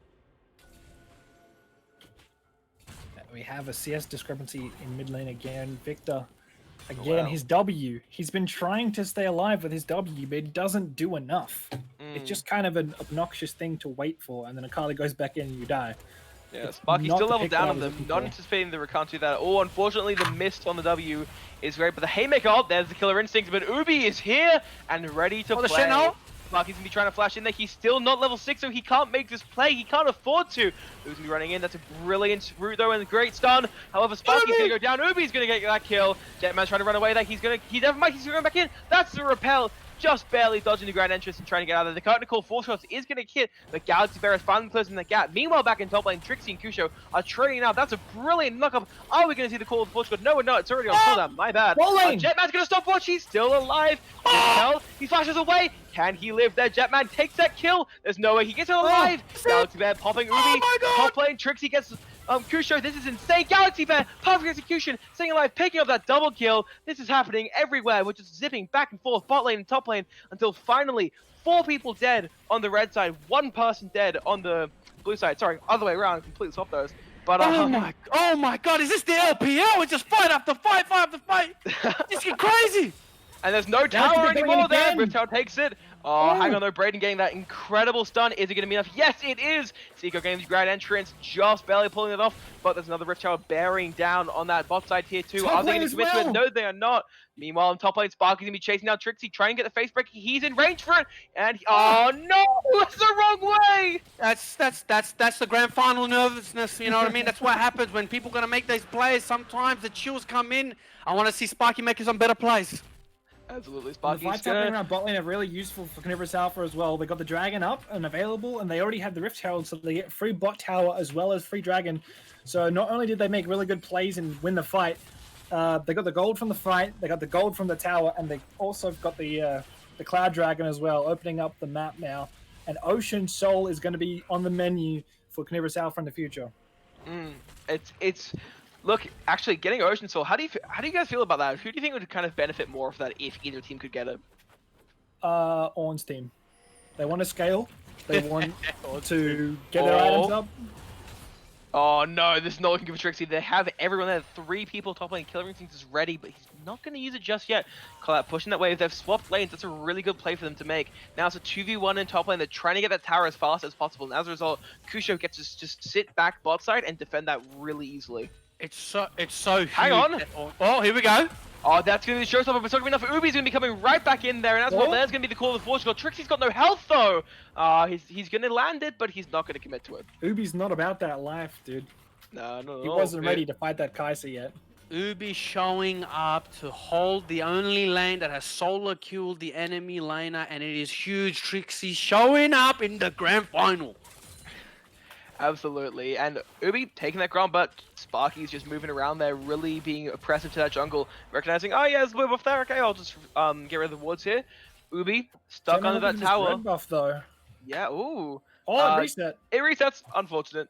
Whitey boys, sitting there, sitting pretty, mid lane, drinking some pots. He's probably going to stay there for a while then. Down for it. They just kind of gave up the red buff. I think they thought it had been taken already. Probably, yeah. Jetman showed up, but it reset. Yep, it did. Jetman sitting there, not huge CS, but the kills are making up for it. It's interesting he hasn't bought a Dark Seal yet though. Wonder why.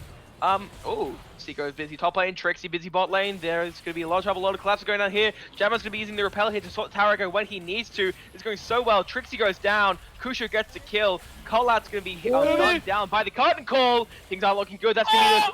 Oh, snipe! That's going to be the spirit though. And Galaxy Bear's going to be looking for Brayden, tanking the tower though, tanking it one too many times. Sparky's gonna be trying to run in here. Can he make a play? Ubi is so low. Seiko's just gonna get the shield back though. Kusho's not looking good though. YT Boys is stepping up a lot, but he can get away with it. He's the Jin with the BS sword. He could have killed them. I honestly think YT Boy should have gone in and turned that. He could have 2v1 right there. This Victor is struggling down bot lane, but again, he almost 2v1 as well. There's been team fights all over the map for no reason at all. There's no objective. We're just having fun. They don't know Sparky's there. Fight City. They don't know Sparky's there. They're just sitting there. He's stepping up. Sparky's waiting. This is grand final BSV. Sponsors out there, come on. This is great League of Legends. Absolutely. And with 2 Drakes on the board right now for Carnivorous, they might take this game home, which means they're the final. We'd followed them since game 1. It'd be really interesting to see that happen with a 3k gold lead and that 1 tower. It's starting to happen, but again, anything could change for him here in 10 minutes from now. Ubi's really started to get into gear. He's been making plays all around the map. He's been trying to keep up with Jetman, but Jetman's just been outpacing him at every turn. The repel is such a good tool for tower diving because you can switch those aggros left and right. Yeah, Trixie's struggling to decide what to build here. Building 2 different items. Honestly, I think he should have finished the Sunfire Cape first. It gives you health, so even against APs, it's fine. The armor against the Shen, and it just gives you more damage. He honestly should have just finished an item, picked an item, and then gone with it. Ubi's in the top lane. Ubi's been trying to make the play against Collat. Collat's going to use the killer instinct to just dodge the Jin route. Getting the Kaiser proc, that's the second skin, doing a lot of damage there. That was an incredible cocoon. Whitey Boys goes down to Collat, and Ubi goes down too. Jetman is on a rampage. The man's 4-0. He's finished the Runic Echoes. He's building the Zonias. He is ready to take this game and the champion home. Both junglers making plays in the top lane while Dragon is up. This is definitely iron to gold, ladies and gentlemen. It's not up just yet. Still a good 30 seconds. But speaking of making plays, Jetman taking that Rift Herald, I think right now. I'm not entirely sure. But Trixie, bot side, just taking out Master Kusho. And ooh, Kusho's going to take that tower shot, but it's not actually going to matter because he has a shield to block it. The best jungler in Iron to Gold, showing why he's the man to always win. Huge plays by Jetman. He's not the man, he's the Jetman, as Trixie's sitting on the bot side. Seeing that bot side, Master Kusho right there. Ubi though, ready to try and take this kill, doesn't realize that Jetman's already rotating down, as is Sparky, who's currently level 7. He's always had this XP disadvantage, but by giving his AD carry solo XP, there's a level 10 Kaiser on the field. I mean, come on, that's nuts. So I've been wondering all game why Sparky hasn't Hex Flash and made plays. He doesn't have it. Oh, that makes more sense now. Yeah, He's also not going Deadman's Plate, so he's going to be a very slow boy. he is. He But needs to do be some fair, research on his set play. I mean, with their comp, it might not be the worst play because the enemy comp right here, League of Feats comp, is very much engage dependent. You've got the Ornn, you've got the Rakan to really set it up, and by instead of building engage by going counter engage and just building up tank, it might actually make more sense here to be able to turn these fights around. I like the Kaiser item for Manamoon. She's going extra scale because that's the whole game plan. And Ginsu's right there. Oh, that's the whole game plan for Jin and for Victor. Victor is really struggling right now. He needs items, and we have a fight in the bot lane. Yep. Oh, Shen's getting collapsed right now. Kusho is in a lot of trouble here. Brayden is here to play, and Kusho doesn't have any MR. This is going to melt him. Oh, he's down. That's Brayden just picking up that kill. Victor starting to scale. I believe he's finished his perfect hex score by now, and that's going to give him a lot of AP, especially later into the game. Huge play. Huge play. Huge. Absolutely. I mean, already he's getting 110 AP from the hex core, which is fantastic. He needed something. Victor is another one of those champions where it's like his W. I keep harping on about his W, but it's not a guaranteed CC, and he just needs the damage. If he's not poking with his E and actually hurting people, he's just again another useless champion. A lot of the picks for competitive play are champions that are, oh, I'm behind. Well, at least I'll offer this for my team. Yeah. Like Ornn. Ornn can be behind, but his Call of the Forge God, he can be really behind everybody and hit a 5-man knock-up and be useful for his team. I can't believe they're going to push Shizubi like this. I can't believe it. Oh, Ubi. Oh, no. He's walking right into the trap. No, it's over. Where did he go? Just deleted. Jetman unstoppable. He walked right up to them, and Jetman was like, "Ooh, cocoon, free." That was just so unfortunate. Oh, speaking of cocoons, what was that? That was gross. Dominating that, using the repel. That was insane. Brayden though, trying to fight Sparky. I don't think he realizes he has like a 4-level lead here. But Kusho trying to do the flash storm. Brayden flashing away, using that Nimbus cloak to really get himself out of dodge. Fight after fight after fight, and cocoon after cocoon. Jetman hitting all of these right now. That is insane. Another Sparky one. Taking the kill there, but having the insane shield from the Shen ulti. Kusho is now in the fight. That's going to be kind of cool though. What a stopwatch, dodging 2 of the ults. Getting it by himself, getting out. No, he can't. That's going to be Whitey Boys picking up his 3rd kill of the match, marking them off. He's got half of his team's kills, and he doesn't intend to stop there. Seiko, Trixie, in that area, really de-warding this bot side of the map, especially with Drake spawning in. Actually, there's 2 minutes left, what I'm talking about. But that's going to be the face breaker. Ubi really going to be in trouble here, as Collat and Kusho are right there. That was a 1K shutdown, I think, onto the Jin. Oh, here we go. That's going to be called the Force God, just barely missing Collat, who has to flash away, though. And entrance, that's still going to be the root, though. He's going to get locked down, isn't he? Sparky getting the face breaker. Oh, no, he hit Makers the wrong way. Seiko going to be trying to walk up there. Still going to get second skin, though. Things are not looking good. Oh, hang on a second. Seiko's going to have to walk away. Collat's moving back right to his tower. They still haven't taken tier 1. He almost gets rid of it, but he just barely does it. He is staying alive, and he is dishing out so much pain. Okay. Almost take that, and there he goes. Ubi making the big play. Oh, Sakusha getting a grand entrance. Things are not looking good for him. He just keeps getting knocked up over and over again. The CC is ridiculous. He can't move. Ubi picking up a double kill. Oh, hang on though. Jetman is starting to walk in. So is Sparky. If they can get a big stun here, they can make a big play. But the repel instead disengaging, realizing, oh, there are still 4 of them. Oh, the Orn proc that's doing so much damage. And down Jetman goes. Trixie taking that kill. They are turning this game around. League of Feet coming in hot right now. Starting to close this gap. It's still 4,000 gold. Still 3 Drakes and still 4 towers. But now it's only 3 towers and they're trying to wind this back up. Spade, I just want to say, Spade, that was huge for League of Feet to make those plays. 1,000 shot got onto the Jin, multiple fights happening. That was crazy. It was insane. Honestly, Trixie's lead in the top lane, now that he's grouping with his team and actually running around with the carries, he is single-handedly knocking everybody up. Honestly, he was doing more damage in that fight to everybody than the Jin. He was Wing, which was burning people for half the health, smacking them, which is not only a stun, but it was hurting a lot. He was clapping people in that team fight. Trixie MVP right now. These are the kind of players you want in the grand final that stand up, even though they're behind. They've been taking so many bad fights, and then all of a sudden they keep at it. They punish Carnivorous Esports, and they're looking to do it again. Absolutely, and that's gonna be a very nice play by Trixie. They're just holding that tri-brush. Seiko missing the grand entrance, but there are 4 people that Kucher has to get out of there as soon as he can, and get out he does. Drake's just spawning in though. What are they looking to do here? The red side here is really split off. This is Soul Dragon, huge dragon. They need to fight this League of Fate. They need to take a dragon, or else they lose Soul. Can they do it? But maybe they can. It's really useful.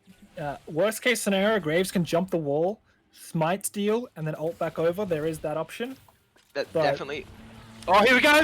Oh, that's what they call the Forge God, but he gets caught in time. He still gets it. There's a 3-man knock on Seiko coming in with the quickness. That's an amazing shot follow. Brayden to take out the kill. Galaxy Bear's trying to run away there, but can he get out? Ubi is chasing him really hard there. Sparky gets in. That's a perfect execution, taking out Seiko. Sparky's insane though. That's going to be the showstopper. Trixie's going to try to get out. Does he go down to the night? Yes, he does. Haymaker, is it going to be up? No, it's not. Brayden picking up the kill as 4 people drop onto Carnivorous, but League of Feet loses 2 in return. Ubi, Brayden, and Whitey are still up. They're taking that Drake. They're just keeping it going. They are down, but they are not out. Taking it. There's no soul just yet.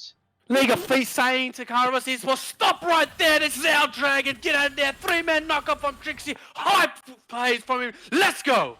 Absolutely insane play, especially I love that call to the Forge God. It was just incredible. Ubi though, moving through with Brayden Whitey, trying to get this tower as fast as possible, trying to reel this lead back in, just yanking it forward, and unfortunately they can't just yet take that tower.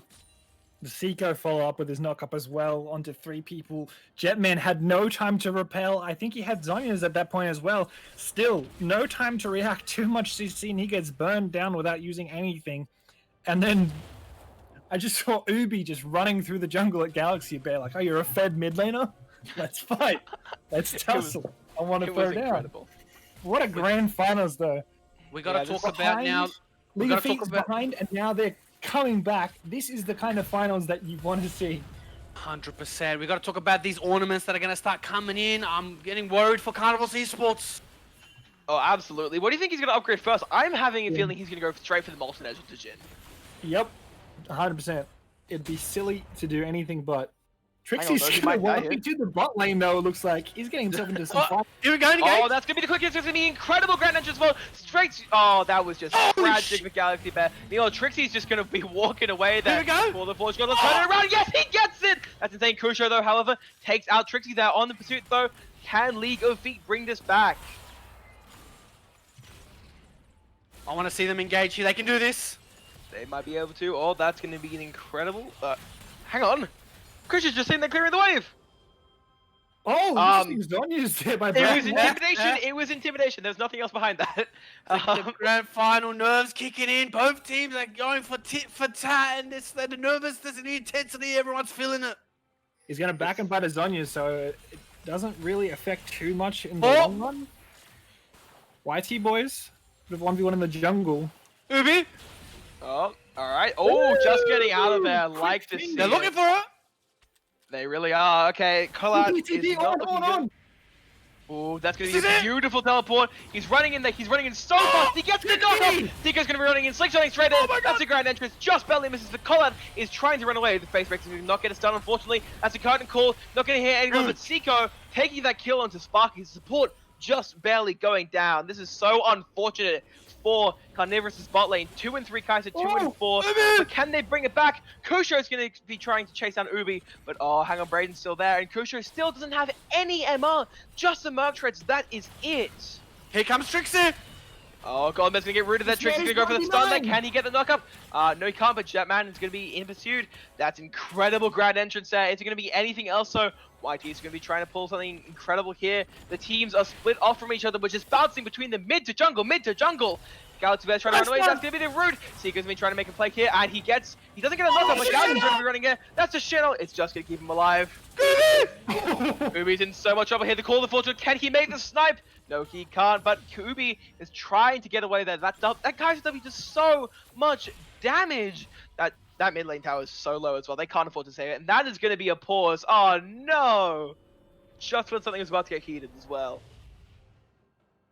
Oh, I think we needed that pause to talk about the state of this huge game. It's incredible to see that, Oh, that's too bad because the stunning up again. Oh my goodness, we can't even talk.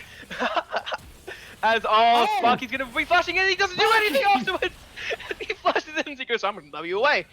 That's insane. Trixie is just sitting there in the lane. They want that tower and they want it hard. As everybody up, mini client freeze up, I think everybody got that. Seeko's going to Even the client can't keep up. Yeah. No one can, but I want to just take a moment to appreciate how much damage Collat's W's are doing the entire time. Those Void Seekers they're insane. They just keep chunking people out. Even Ornn gets hit and gets hurt. Look at his build too. It's a lot of attack speed. He doesn't even have huge high damage items right now. His W is it's putting the work in. It's chunking. So insane. Ornn is about to upgrade someone's item. We'll see who he does. He has that level 13, so it's available. He's just been hanging out in the top lane. Maybe they're holding out for an item. I don't know why. You just upgrade either the Graves Black Cleaver, which would inadvertently give Jin more damage with the Armor Shred, or just upgrade the Molten Edge. You need to do something. Well, it's what we talked about before. This is the state of the game where Carnivorous Esports needed to have a huge lead to push this game further than the Ornaments. So once the Ornaments start coming in, these team fights are going to look spiky. Oh, Jin! Oh, Justin's a he gets out alive! Everything missed! Wait, no, how long? Oh, and he still goes down to the Killer Instinct anyway. Oh, man, that W. The W does damage, but the Kaiser running in behind with the Killer Instinct does so much more. Kush is going to get the torn in the top lane. Trixie, there's going to be a big old tank fest right there. Nothing really happens, but it's a little bit of damage to both sides. Ubi using his Sprinkler as a What a gravestone stun! to mock. That's incredible.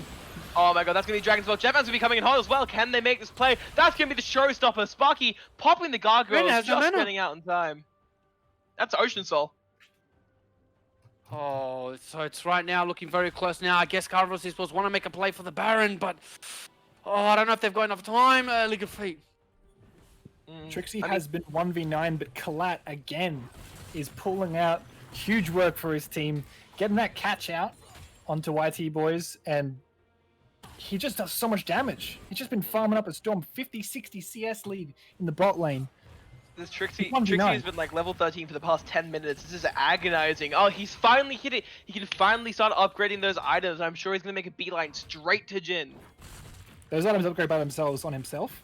On himself, yeah, but he needs to really get to Jin for the Click ultimate somebody! You're 14! You have 2 now! Let's go, boy! Let's go! Ocean's still red as well. Yeah, this is such a strange game though, because it looks to them like both of them, because they can't see this goal difference here. I look to them like it's 15-17, but it looks to League of Feet that they are really far behind right now because they've lost all the Drakes and they've lost all the towers. But even still, there's not much in it. Yeah, well, now we see the Molten Edge coming in, so now that skews the gold gap even. I'm actually going to go out on a limb here and say that the actual difference between the teams only just 2k gold, because now once he should upgrade the Graves Black Cleaver, and then we're almost dead even. Absolutely. Oh, that's going to be another pause though. Trixie has left the game. And now we finally have time to really talk Oh about my how this game's gosh, I can going. breathe now. It feels so good. It's been holding my breath at the edge of my seat this whole game, back and forth. The early game going in the favor of Jetman because of those great plays. He's running around the map, he's getting dragons, and now Ubi's team bringing it back. League of Feet. They're showing us their feet, and they put in the leg. Well, they had to start dancing soon, and they finally showed up. I don't know which side's going to take it, but it looks like to me we're going to get some hectic team fights. Absolutely, and especially with the Elder coming up in 4 minutes and Baron up right now, people are going to be maneuvering around it, and there's going to be fights with the smallest thing. Someone tries to control it, everyone's going to be going for it, because every single second matters right now. We're into this end game state where Baron's up, Elder's going to be up soon, and whoever takes these objectives wins the game. It's just so close. With the Ocean Dragon too for the side of Carnivorous Alpha, it's going to be really great. They can go in and make their picks, as that's their kind of team comp is pick based. They hit a CC so that Kai'Sa can go in and they just try and blow somebody up with all their damage, and they pick potential. And any damage that they take is going to be negated, because if they chill out for a bit, Ocean Soul, tick, tick, tick, tick, full health, we're ready to do the same thing again. Who's next? Absolutely. And wow, it's okay. I think that is the Ornn reconnecting here. Is I'm looking at these builds, by the way, and I am really liking them. I actually do. I'm interested though. Jetman has been popping off all game. He's been on fire, and he's never once thought to buy that Darksteel. Galaxy Bear bought it very early on, and it's been doing wonders for him. He's been getting so much AP from it. He's been consistently hovering around that 10 to 6 stack range, and it's been going so well for him. I wonder why Jetman didn't do it. Maybe a bit of lack of faith in himself. Maybe. Nervous. 74 to 72 ward score on the supports. Graves man. really not been using that sweeper to good effect. He's only on 12. Lowest in the game for the jungler. That's not what you want to see, Graves. These supports have been lighting up the rift like a Christmas tree. It's been insane what they've been doing. Yeah, Sparky's been just trying to make some death bushes to get these picks. It almost worked on the Jhin if it wasn't for Kai'Sa going in, but I think they're going to try and rinse and repeat that. Hopefully League of Feet are aware of this, but the great thing is about the Ornn is that long-range engage. I really hope they sort out, you know what I mean, the computer of this top laner. I would hate to see this kind of game go down to IT issues. Yeah, absolutely. I would too, because it's so close right now. If Trixie can really get himself back in the game, I mean, again, with the amount of value Ornn is going to start generating in levels 15, 16, 17, it's going to be insane.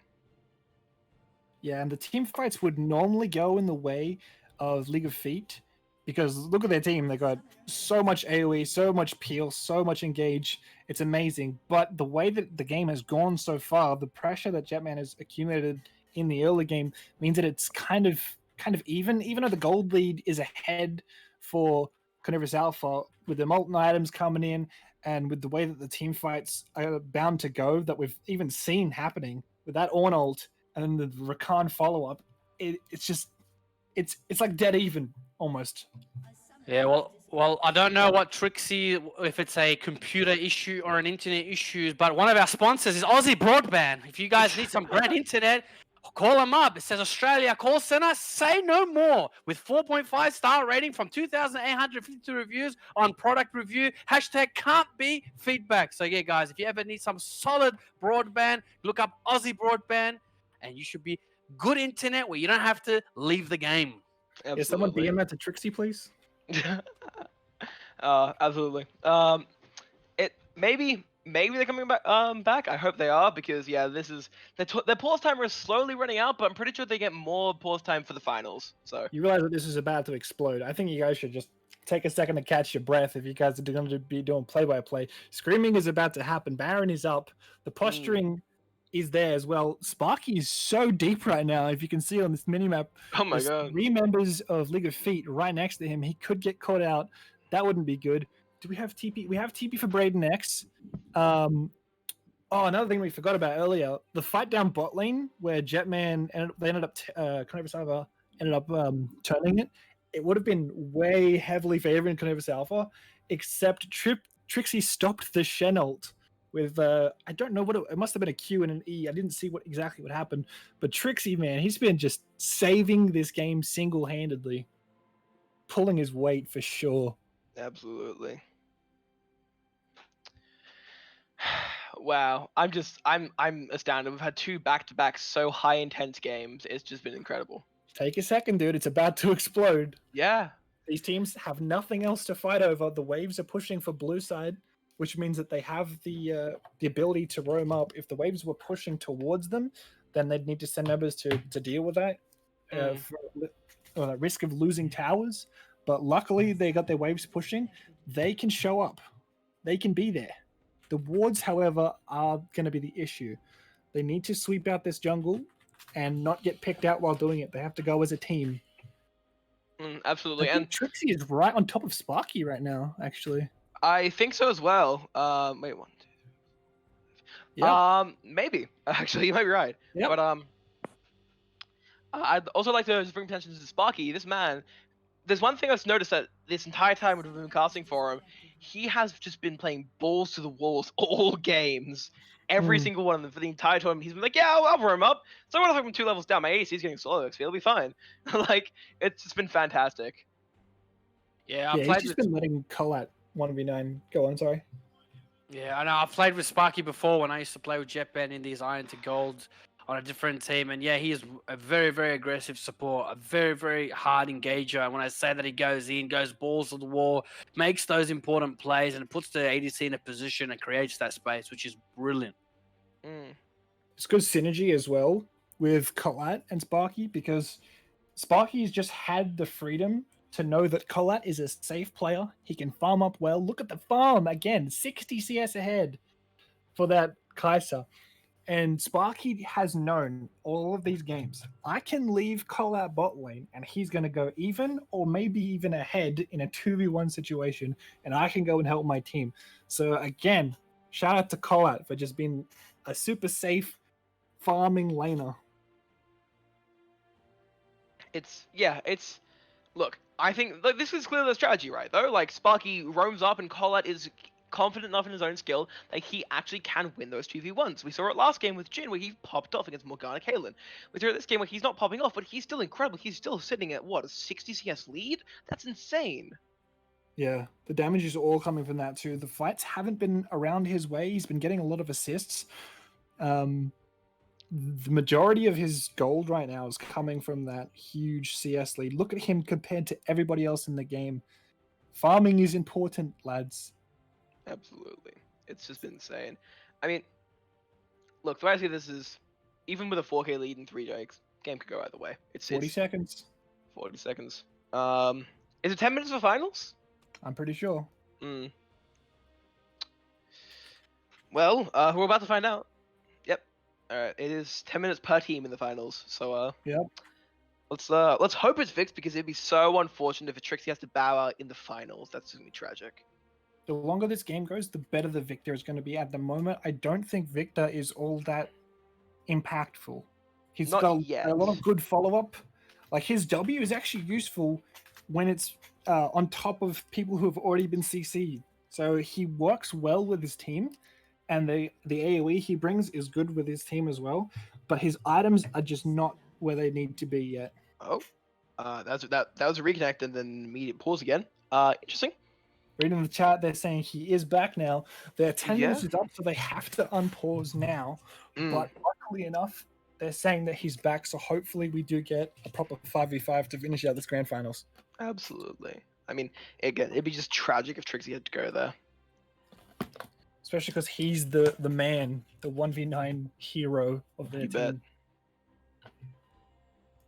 All right, that's gonna be. All right, play's gonna resume. Let's see if he's back. Where is he? He's in the mid lane. He's in mid lane. He's fine. He's here. He's There we here. go. He's There the we ability. go. Like I said, here comes the ward clearance. Seiko going in by himself. It's very risky. This ward here on the Wolves is uncanny, not usually seen, but it's pretty darn good. It Oh, worked no, well. but doesn't Sparky's matter. getting- Sparky gets caught. Absolutely. And looks like Collat. Look at that region. Yep, It is absolutely insane. Ocean. Mm. Did you order 5 Warmogs for my team? Thank you. It is actually. Yep. That's what it is. It's just like, hey, everybody, here, buddies, just have a Warmogs. Why not? You deserve it. His Baron And, could become in the game though. It really could, because again, from Baron right now, if they don't take it for another like minute or so, that Baron translates directly into the Elder for free. So it depends on how long they're going to sit here and posture about it and play footsies with each other until they finally one of them starts to commit. Seeker's maneuvering in. If he can get a good grand entrance, he can really single-handedly play that fight. Ooh, they were tempted to do a Fnatic Death Bush there, but then if they Death Bush and Ornn blows that horn, and then Rakan goes in as well, Death Bush can be turned around on you very, very fast. You need to be very careful on who you Death Bush with this much AoE on a team. You are completely correct, here. Yeah, Seiko sitting there, ready, walking up, not a care in the world. He's got the Shirelles, he's got the Zeeks, he's building like a Rakan should be. And Kusho down the bot lane, Trixie and him are fighting, and Kusho is winning that. Trixie's already been chucked down to half HP, and that is going to start mattering very, very soon. Yeah, he's not the one with the Ocean Soul, so he's not going to be healing up from these fights. Exactly. Even if Kusho was losing, he has Ocean. He can trade. Yep, he can just keep on trading. And as well, with the state of where the wave is bot side, Kusho could just keep hammering at that, and even if Trixie does teleport up top side, if the fight looks like it's lost, Kusho can just keep hammering that bot side and maybe even take an inhib. Galaxy Bear's gonna be sitting there. Oh, hang on a second. He's gonna maybe even go in for that. Nope, decides not to. But Seiko is not looking good. Oh my god, that perfect execution did so much damage. That is insane. Oh, he almost burns down to Leandra's Torment there as well. Yeah. Seiko's gonna have to back off. Trixie is still pushing out here. They're the same level, and we have a back here by Collat. But there's just so much pressure with these wards and the way that they're posturing in the jungle that it doesn't matter. He can back. And that was an incredible cocoon! Brayden's really not looking good. They're having to flash out. That is huge because he no longer has that insane amount of mobility in his kit, because once that flash is gone, he's so easy to get locked down. bot lane. Oh, Kucho's going to be looking into trouble. Trixie's going to get the knock up. Is it going to matter? No, it is not. He does, but can he even do it? That's the quickness that we've been looking for right here. Oh, but doesn't even matter. Seiko's going to just barely dip out of there. He's been dodging and weaving, dodging and weaving. He's on 1 HP, and down he goes to the Leandries. Jetman's chasing out. Oh, just barely whiffs a cocoon. Repels, dodges all that damage. Galaxy Bear gets a kill. Meanwhile, back in the top lane, Sparky's going to take out Ubi with a showstopper.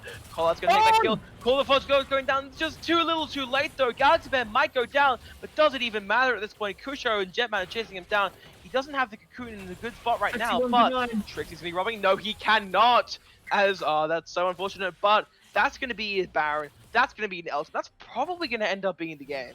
A decisive win for Carnivores Esports. They're gonna get the Baron here. They said finally we're gonna make us play, and they finally did. But these death timers, they might even get in here too. They're gonna send Kai'Sa to the top side, which has a lot more damage on the tower than Shen. I don't think Seeker can hold this off enough. They might. I don't think they're going to get the inhib, actually. They will definitely get this tower, though. They might decide to back off this inhib. The death timers will allow a reset. Oh, this is very aggressive here. Everybody coming up, it might be dangerous. Any lesser player would have tried to commit to that and died for it, but they knew it wasn't worth it, so they just decided to back away and see if they can instead try to translate this Baron into an Elder. I love this, though. Everyone is up. Everyone is alive. The final stage has been set. This dragon determines the game. This is it, man. This is it. Like League of Feet, it all comes down to this one fight. They gotta dig deep. They gotta dig deep and see if they can find the win. Yeah, I honestly think the only way they can really pull this out if Ubi gets an insane steal, and if though they can just totally change the game around. Mason, so they can posture better. The TP combo. Blocked off. Okay, let's go. It's huge. That means they can't ever sneak it. Oh, Kucho is getting blocked out, but Kucho is level 17, highest level in this game by far, having a 2-level leader of Trixie and Brayden, and a 1-level leader of the Galaxy Bear. Oh, that's a lot of damage going on. This Jin's finally started to pull his weight properly. Jetman, oh, he's in a little bit of trouble here. Galaxy Bear's walking up Sparky. He's got that damage. He's running in. That gets the face breaker, pulls him in. Trixie uses his W, walks through the cocoon. That's going to be the curtain call. Not going to do any damage, unfortunately. Oh, hang on, gets a couple shots into Sparky. Things are looking good, so that's going to be the call of the force, but can he make it good? Oh, yes he can. Knocks up Jetman, it's going to be enough though. Sparky gets the facebreaker, but no stun, unfortunately. Whitey Boys takes out Sparky. Collat's on a killing spree to taking out Seiko though, as Galaxy Bear's going to be running in there, trying to do as much damage as possible. Unfortunately, he's wailing on the two tanks. Trixie goes down. Kusho is on that killing spree now, 4-4. Brayden's It's not looking good, but hang on, can they make this happen anyway? Braden is going to go down as well. That's going to be the repel, just dodging the stun. Things are really not looking good. It's just YT, boys. It is League of Feet's last stand in the form of this Jin. Just barely trying to hang on. He's got a multi-edge, an IE, and an RFC, but nothing else. Can he pull this out, or is this going to be game? I think they've done it. I think they've done it, One Jetman! next tower down, that's going to be the cocoon. YT Boys goes down, next next tower's on half HP. They're going to take it out too. The Nexus is wide open. No one's going to spawn a Seeker. Can he mount a last defense? Going to be taken away. He's not going to be taking the Nexus just yet. Seeker's going to land the ground entrance, but it's not going to be enough. Seeker's going to go down, and that, ladies and gentlemen, is going to be game. TSM! TSM! TSM! Carnivorous, a team that we saw since game 1, has just won all 4 games in a row in front of all of us. And taking the finals. Grand final winners. Absolutely. What a game that right there. What a tournament right there. 2 incredibly fast-paced, brutal, slamming back-to-back games. And after this is exhausting. yeah. If only TSM could play this good. Whew. Oh, true. But before we head off and call it for the night, I got a couple questions. Mayhem, you with me the entire time, so I'll give you the first pick here. MVP, who'd you give it to? Were they too fast? You are. Collat. Fair, absolutely. Collat really That hopped game- off in a lot of games. Collat. What about you, Bang? Well, in the great words of Tyler One, I gotta say it right here, Jungle Div. So I'll give it to Jetman. That's entirely fair. I'm also kind of feeling Jetman here. Really popped off. He wasn't fantastic with the Twitch game, but he really redeemed himself, popping off every single time afterwards. There wasn't a single game after that where you were thinking, wow, okay, maybe he needs to kind of get back into gear. No, he really was just going insane past that. And well, thank you guys so much for coming tonight. I've been the SSBs. Joining me was Mayhem and Bang. Thanks so much to Aussie Broadband for sponsoring the stream. And Bang, do you want to take it away? Thank you so much. Thank you so much. I just want to say thank you so much to BSV for allowing us to do this. Catch you guys all next week where all the great tournaments come in. And thank you to our sponsors. Good night. Good night.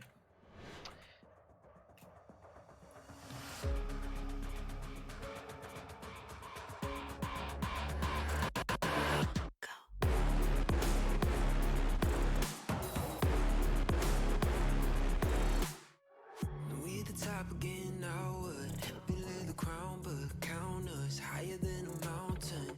And we be up here for the long run, strap in for a long one. We got everybody on one. Now you coming at the king, so you better not miss. And we only get